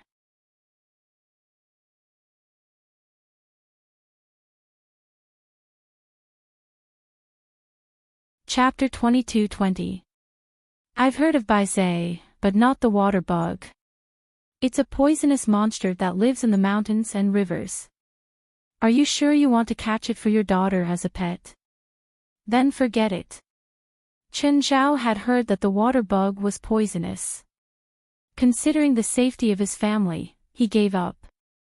Suddenly, Exquisite looked at the shadow where Chen Zhao and Biflo were standing. But there was nothing there apart from darkness. Exquisite didn't see anything. She was very sure that there was something there that made her very uncomfortable. Let's go. Exquisite didn't want to face this feeling. She just wanted to leave. More accurately, she wanted to escape. That little monster's senses are really sharp. It's a spiritual beast, after all. It's a creature born from nature. It's born with a sense of danger. Plus, you don't hide your evil intentions at all. I'm just saying. While the two were chatting, the team from Wutai Mountain and the Alliance of 10,000 Immortals had already left. Although the two teams were hostile to each other, they still maintained restraint. Let's follow them. I want to see if they'll do anything to each other. Chen Zhao was very interested in the two teams. Let's keep some distance. That little monster has already sensed us. It'll probably be more cautious along the way. Even at Chen Zhao and Bifla's level, they couldn't truly become invisible. Their invisibility was a kind of perceptual or visual deception. Of course, invisibility spells did exist in the spiritual world. But there were all sorts of flaws, such as not being able to hide their auras. So, under certain circumstances, it was possible for others to discover Chen Zhao and Bifla's tracks. So, Chen Zhao and Bifla still had to be careful. If a group of juniors saw through their tracks, it would be too embarrassing. The movements of the two teams were not slow. They didn't encounter any obstacles along the way. Chen Zhao and Bifla followed the two teams and arrived outside a tomb. There was a temple in front of the tomb. For now, Chen Zhao and Bifla didn't know which god the temple worshipped. Judging from the temple's style, it should be rather ancient. It didn't belong to Norse or Greek mythology. Bifla, can't you tell which god's temple this is? I don't know, but judging from the size of the tomb behind the temple, it should be an emperor from the Byzantine Empire. Bifla said, of course, this is only a mirror image of the real world. This is not the real tomb of the Byzantine emperor. The two followed the two teams to the tomb. Chen Zhao and Bifla also saw the name on the tomb. Theodosius. You know this emperor. The Roman emperor of the 4th century was called Theodosius I. This place used to be the emperor of the Byzantine Empire, right? The Byzantine Empire was a name introduced by historians in the 17th century to distinguish the ancient Roman Empire from the Holy Roman Empire. At the end of the 4th century, Theodosius I divided the huge empire into two and gave it to his two sons to rule. The two empires were divided into the Eastern Roman Empire and the Western Roman Empire. The Eastern Roman Empire was later known as the Byzantine Empire. So this tomb is the original ruler of the Eastern and Western Roman Empires? First of all, your statement is not accurate. The Roman Empire was not founded by him. It was just divided by him. Secondly, the name Theodosius was not uncommon in ancient Rome. Even today, there are still several aristocrats in the population and system. So for the time being, it is impossible to confirm that this mausoleum is the mausoleum of Theodosius I. Moreover, Theodosius' mausoleum has already been discovered. The ancient emperors of China all like to have many tombs. Maybe the tomb that the public thinks is fake. That makes sense, but neither you nor I are historians, so whether it's true or not means nothing to us. However, when Chen Zhao and Bifla followed them into the tomb, they realized that there was a strong rotten smell. There seems to be something unclean here. Isn't that normal? Since they found this place, it means that they're here for something. The locations of the soul stones in the entire wasteland market are all decided by Wendy. It's not strange that he'd hide something here. The underground space of this mausoleum is huge. Is this Theodosius I trying to create an underworld dynasty like the first emperor of ancient China? Let's not talk about whether Theodosius I knew about the first emperor. The underground maze was designed and built according to the direction of a magic array. What kind of magic array is this? How would I know? Aren't you called God's messenger? There's actually something you don't know. I'm a messenger, not a god. I'm not omniscient and omnipotent. As the two spoke, the stone bricks on the ground began to be lifted up one by one. The rotten knights in armor stood up one by one. Their armor couldn't completely resist the corrosion of time. It became extremely rotten. The parts that were exposed were dark blue spiritual bodies. Wow, I'm so scared. Little Baldy, hurry up and clean these things up. Tinkle pretended to be frightened, but she looked at Fa Zhang with a smile. Don't you know how to do it yourself? Fa Zhang said unhappily. These are all Einherjar knights. They were people of great merit when they were alive. Their souls willingly stayed here after death to show their loyalty. If we do anything, they won't be able to reincarnate. Are you sure you want us to do it? What were Einherjar knights? They had noble and firm willpower. Moreover, they had to be willing to become Einherjar knights. Although they were dead, they didn't disappear. Instead, they would remain in this world forever. Until the day their armor was completely eroded by time, their souls would truly return to the heavens. Fa Zhang's face darkened. These Einherjar knights weren't bad people from any perspective. Therefore, only they were suitable to help these Einherjar knights break free from their armor and be enlightened. Of course, Fa Zhang and the others didn't rely on chanting scriptures. They relied on their golden fists. Although there were many Einherjar knights in the passageway, their strength was just passable.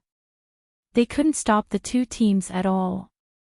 They couldn't even stop a single person.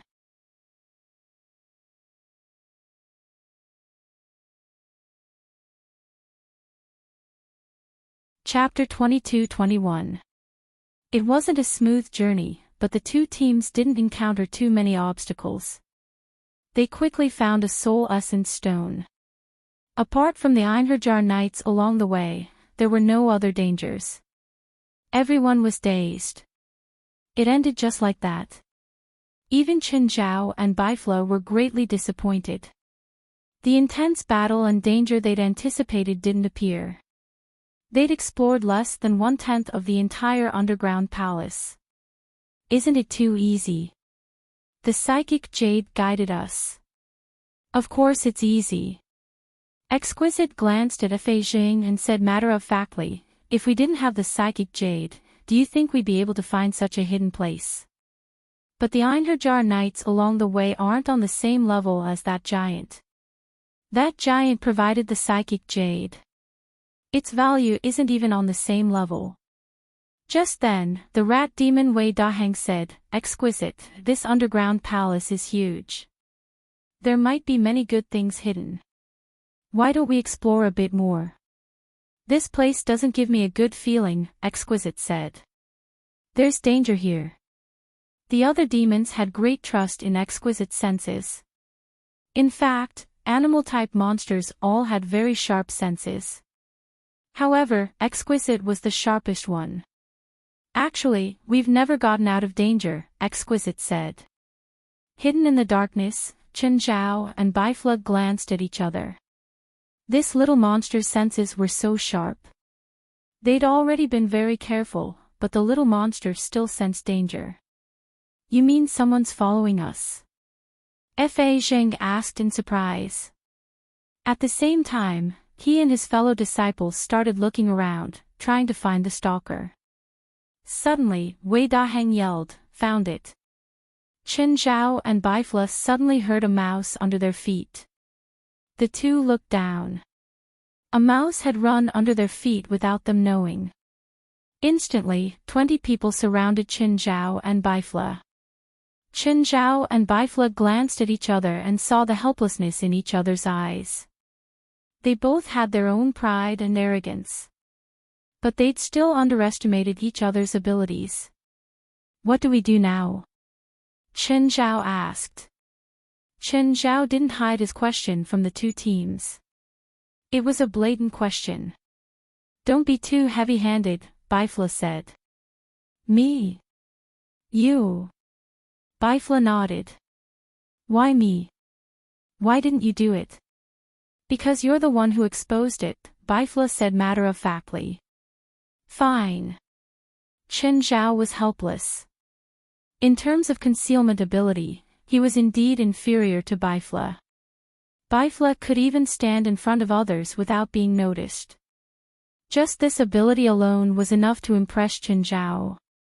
At least, he couldn't do it himself. He didn't even understand the theory behind it. An ability to be ignored by others. This ability should have nothing to do with invisibility spells. Perhaps it was an illusion or a spell to deceive one's senses. These two fellows are very dangerous. "We must be careful," Ling Long reminded. Although she sensed the danger from Qin Zhao and Bifla, she still felt that Qin Zhao and Bifla were dangerous. However, she did not intend to back down. Because the feeling of danger was very general.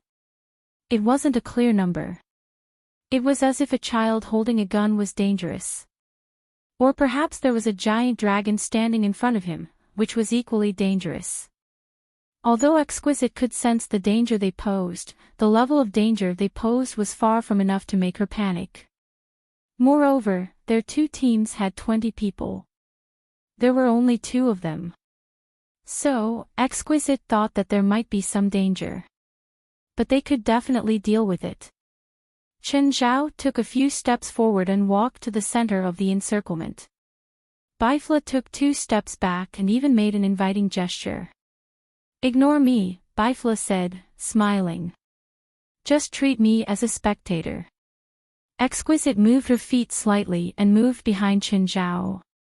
Then, she spat out a green poisonous gas toward Qin Zhao's back. However, the gas dissipated before it could even get close to Qin Zhao. A Wutai Mountain disciple charged toward Qin Zhao. The disciple shone with golden light and yelled, "Almighty Dragon of Heaven." The golden light seemed to transform into a golden dragon. It followed the disciple's momentum and charged toward Qin Zhao. Everyone saw Qin Zhao stand where he was with his arms hanging low, as if he'd given up. They all thought that Qin Zhao had really given up. But it was understandable.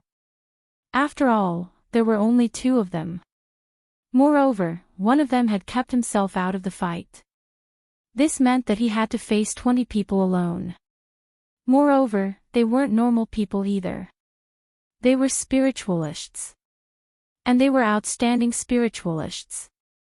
To some extent, they could be considered the top in the spiritual world. However, what happened next made everyone's jaws drop.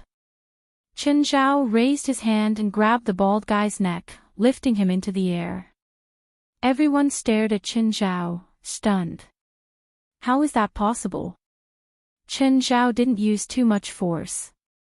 Instead, he casually tossed the bald guy back to his fellow disciples. Although the fall was a little heavy, it didn't cause him much injury. "Did you see what spell he used?" a big, bronze-skinned man asked. "No, he didn't use any magic just now. It's pure physical strength." Exquisite shook her head. "So he's an enhancer." The big guy's eyes were filled with eagerness. "Let me compete with him and see who's stronger." "Old bull, your body isn't as strong as his. Look down on me." The monster called Old Bull was unhappy. "Kid, watch my power."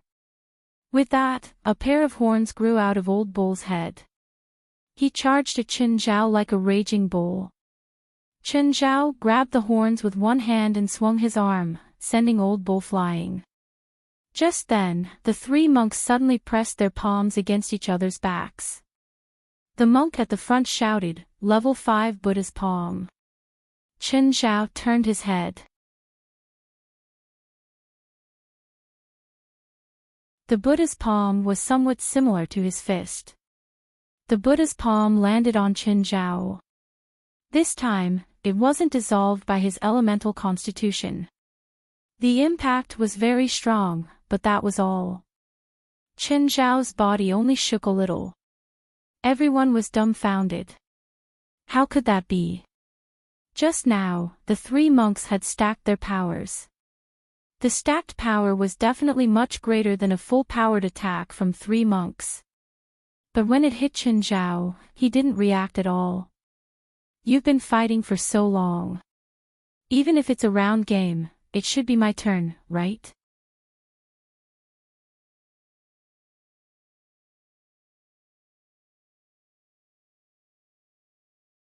Chapter 22. Be careful, Exquisite reminded everyone. This guy is very strong. It was obvious that Chen Zhao was planning to fight back. Perhaps Chen Zhao didn't go all out earlier. This gave Exquisite and the others inexplicably courage and confidence. Suddenly, a smile appeared on Chen Zhao's face. Bang! In an instant, Chen Zhao pierced through the entire formation. 2 teams of 20 people were sent flying in an instant. Chen Zhao still didn't go all out. However, they were still injured quite badly by this attack. Everyone clutched their heads or their chests, moaning. I hope you can learn from this and pick a good opponent. It'll help you go further, Chen Zhao said, clapping his hands before the 20 people. Their faces flushed from Chen Zhao's words. To them, this was an unprecedented crushing defeat. However, Chen Zhao also made them feel helpless. The sense of defeat made them unable to resist. Let's go. Chen Zhao turned back and looked at Bifla. Chen Zhao and Bifla were about to leave when the tunnel around them suddenly twisted. The two paused and glanced at each other. Did you do this? Or did they do it? It's not me. I don't know how to twist space. Chen Zhao wasn't unfamiliar with this kind of magical wave. This was spatial magic. It was different from what Chen Zhao knew, but the elements were the same. In other words, someone had pulled all of them into an alternate dimension. Chen Zhao furrowed his brows. Because Desolate Market was an alternate dimension to begin with. Opening another alternate dimension on top of the existing one. The mastery of spatial magic and the level of magical power were both extraordinary. At this moment, the surrounding space turned into a vast plain, and the sky was dark without the light of day. Amidst the flying dust, an army slowly appeared. The army was completely made up of spirit knights. Moreover, they hadn't been eroded by time. Compared to the spirit knights from Wutai Mountain and the alliance of 10,000 immortals, they were even more majestic and imposing. There were also 3 heroic spirits of the generals. In front of the 3 heroic spirits was a king with a golden sword in his hand and a crown on his head. Fa Zheng, Exquisite, and the others were all shocked by the scene before them. Where was this? Who are they? I am Theodosius, the great Roman emperor, the guardian of the Holy See, the son of Belius, the supreme commander of the valiant souls, the holder and possessor of the Magadite. The crowned king began to recite his title in an endless stream. There were at least 20 of them in total. He didn't understand most of the titles anyway. He only understood the titles and statuses of the emperor and the commander-in-chief. Bifla, can you understand me? It's enough to hear the first few titles. The latter ones are all empty titles. Some were given to him by other European kings or emperors at that time. Of course, he also gave many such titles to others. The Holy See should be referring to Odin in Norse mythology. To put it bluntly, the guardian of the Holy See is the identity of the god's bodyguard. In Norse mythology, there are many positions of gods. He is also the first emperor of Europe. It is said that he once ruled all of Northern Europe. There is even a saying that only those who have his bloodline can become the king of a country. Did he drag us into this to fight with us? Obviously. Bifla also shrugged helplessly. On the other side, Fa Zheng and Exquisite glanced at each other. What do we do? What else can we do? Fight, of course. Do you think we can negotiate with them? But, do you think we can beat so many spirit knights? Exquisite looked at the tens of thousands of Einherjars in front of her and immediately felt despair. How? They couldn't win at all. It was an unsolvable situation. Kid, move aside, Chen Zhao said calmly. When the alliance of 10,000 immortals and Wutai Mountain looked at Chen Zhao, there was some hatred in their eyes. Chen Zhao and Bifla walked to the front. They had different identities, statuses, and abilities. Therefore, the choices they had to make would be different too. For example, the situation before them. In the Battle of Holy Glory, there would always be many unavoidable and unexpected situations. In a situation like this, if people of their status were here too, under normal circumstances, they would have to help the participants of the Battle of Holy Glory. Of course, this was within their power. Even if they didn't help, they wouldn't be punished. But they would have conflicts because of this. Some grudges were created because of this. Guys, the current situation isn't something any one of us can solve alone. We should work together and find the exit to escape. Bifla looked back at Exquisite. Do you know how long it will take to find the opening in such a huge space? Exquisite looked at Bifla, her face bright red. She was very unhappy with Bifla's tone and attitude. Bifla's condescending gaze was like he was treating her like a real child. You're strong, but we're not bad either. Really? Prove it to me.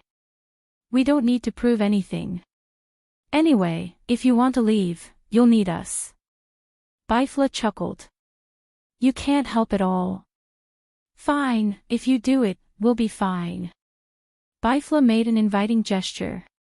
Bifla's attitude made Exquisite a bit angry. She admitted that Chen Zhao and Bifla were both strong. Even though Bifla hadn't done anything. Still, he was on Chen Zhao's side. Being able to stand together meant that they were at least on the same level. Plus, Chen Zhao had attacked but he hadn't. So, he was naturally thought to be more powerful than Chen Zhao. Just then, Theodosius pointed his golden sword at Chen Zhao's group. A square formation of Einherjars stepped out. There were 200 of them. The Einherjars got into formation. Under Theodosius's command, the Einherjars charged at the group. Exquisite's expression changed drastically. Defend. She didn't need to say anything. Everyone knew the severity of the problem. The Einherjars were different from the scattered and decayed Einherjars from before. This heroic spirit knight phalanx was different from the scattered and decayed heroic spirit knights from before. The Einherjars were different from the scattered and decayed Einherjars from before. Moreover, the 200 Einherjars gathered together were like a huge spear that pierced towards everyone. Golden light exploded from Fa Zheng's body and he yelled, "Brothers, help me." The other 9 monks pressed their palms against each other's back. In the end, they poured all their power into Fa Zheng's back.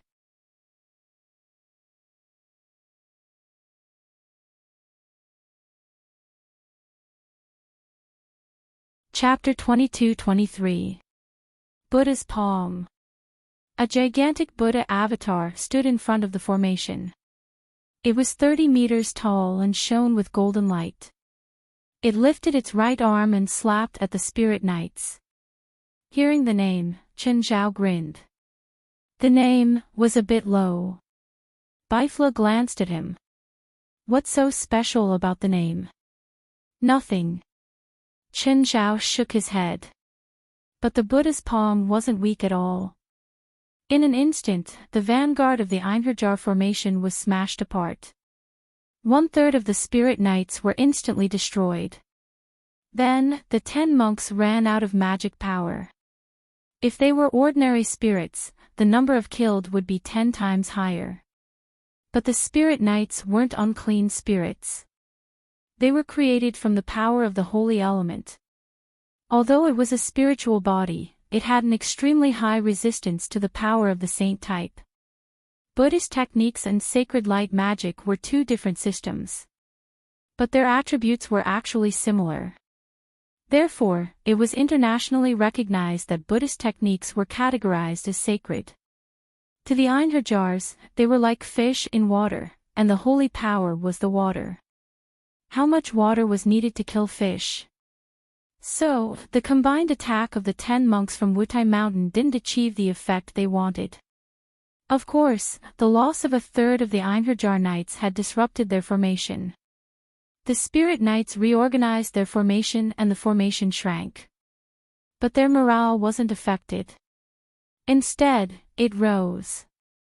On the contrary, after the 10 monks used the Buddha's palm, both their magic power and aura started to drop uncontrollably. The difference in power between the two sides was too huge. They were falling behind in all aspects. Basically, techniques and tactics couldn't be used anymore. Just then, the alliance of 10,000 immortals led by Exquisite stood up. The alliance of 10,000 immortals in Wutai Mountain were enemies. But no one could stay out of this. So Exquisite gave the command. There were also 10 people working together. They stood in a straight line and used all their magic power at the same time, pushing forward, toppling mountains and overturning seas. Instantly, a huge sandstorm rose in the barren land. A huge face appeared in front of the sandstorm. Roaring, it charged toward Chen Zhao's army of spirit knights. But at this moment, the Einherjars suddenly sped up. Every Einherjar's body erupted with a golden radiance. The golden light fused into one and turned into a giant golden spear that rushed toward the sandstorm. Crash! In an instant, the sandstorm was pierced through. Both sides were still covered in darkness, but the center was shrouded in brilliant golden light. The 10 people of the Union of 10,000 Immortals spurted out a mouthful of blood at the same time. The golden spear was unstoppable as it shot towards the crowd. The people of the Union of 10,000 Immortals in Wutai Mountain were already desperate. The difference was too great. Neither Wutai Mountain nor the Union of 10,000 Immortals felt the hope of victory. Suddenly, a fist descended from the sky and landed in the middle of the heroic spirit knights. Bang! In an instant, the entire Einherjar knight phalanx was obliterated by the fist. The people from the alliance of 10,000 Immortals in Wutai Mountain all opened their mouths and turned to look at Chen Zhao, dumbfounded. When Chen Zhao attacked, they all saw it. But he subconsciously ignored Chen Zhao's actions. Until that shocking scene just now. Only then did they react. One punch, just one punch. The 100 or so Einherjar knights were shattered just like that. Only then did everyone realize that Chen Zhao hadn't used his true strength when he'd fought them before. I told you to step back. Bifla strolled over and stood next to Chen Zhao. Theodosius was enraged when he saw how easily his army was destroyed. Even though they were hundreds of meters apart, they could hear Theodosius's roar.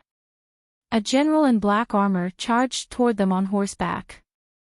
When the general reached the center of the battlefield, he shouted, "Who will fight me?" The general gave off an unsettling aura. It wasn't evil, but it made people's hearts palpitate. That black-armored general is giving me a very bad feeling. Exquisite's face flickered. That black armor is made of black profound gold. Fa Zhang's expression was solemn. It is said to be able to survive doomsday magic, and it also has unparalleled physical defense. The entire armor is made of black profound gold. Then what's the point of fighting? Even if all of us go up, we might not be able to break that turtle shell. What was doomsday magic? Simply put, it was world-destroying magic. Although there had never been such magic in the modern world. In the spiritual world, there had been theories about doomsday magic. A sage had once claimed that if the conditions allowed, there was a chance to use doomsday magic. Black profound gold was also known to be absolutely resistant to magic. No magic could corrode it or destroy it. Even world-destroying magic couldn't destroy the barrier made of black profound gold. Therefore, the appearance of the black-armored general made everyone despair. Even the top group of people in the spiritual world couldn't break through the armor made of black profound gold. Not to mention them. Bifla glanced at the general. He'd planned to attack. But when he saw the general, he took a step back. I'm not good at this kind of enemy. You go. Oh, you're giving up just like that. He's not worth me fighting, Bifla said stubbornly. The general was indeed very troublesome for Bifla. Bifla couldn't be defeated by such a small monster, but he had to use at least 80% of his power to defeat the general. He, Ningku, would rather face 1,000 spirit knights than face the black-armored general. Fine. Chen Zhao walked up. The black-armored general rode his horse and charged at Chen Zhao. As he sped up, the general's aura grew stronger and stronger. Even the ground under everyone's feet started shaking. That general must have been a powerful enhancer spiritualist when he was alive. After his death, his body was specially treated, making him even scarier. No alchemy spells could be used on black profound gold.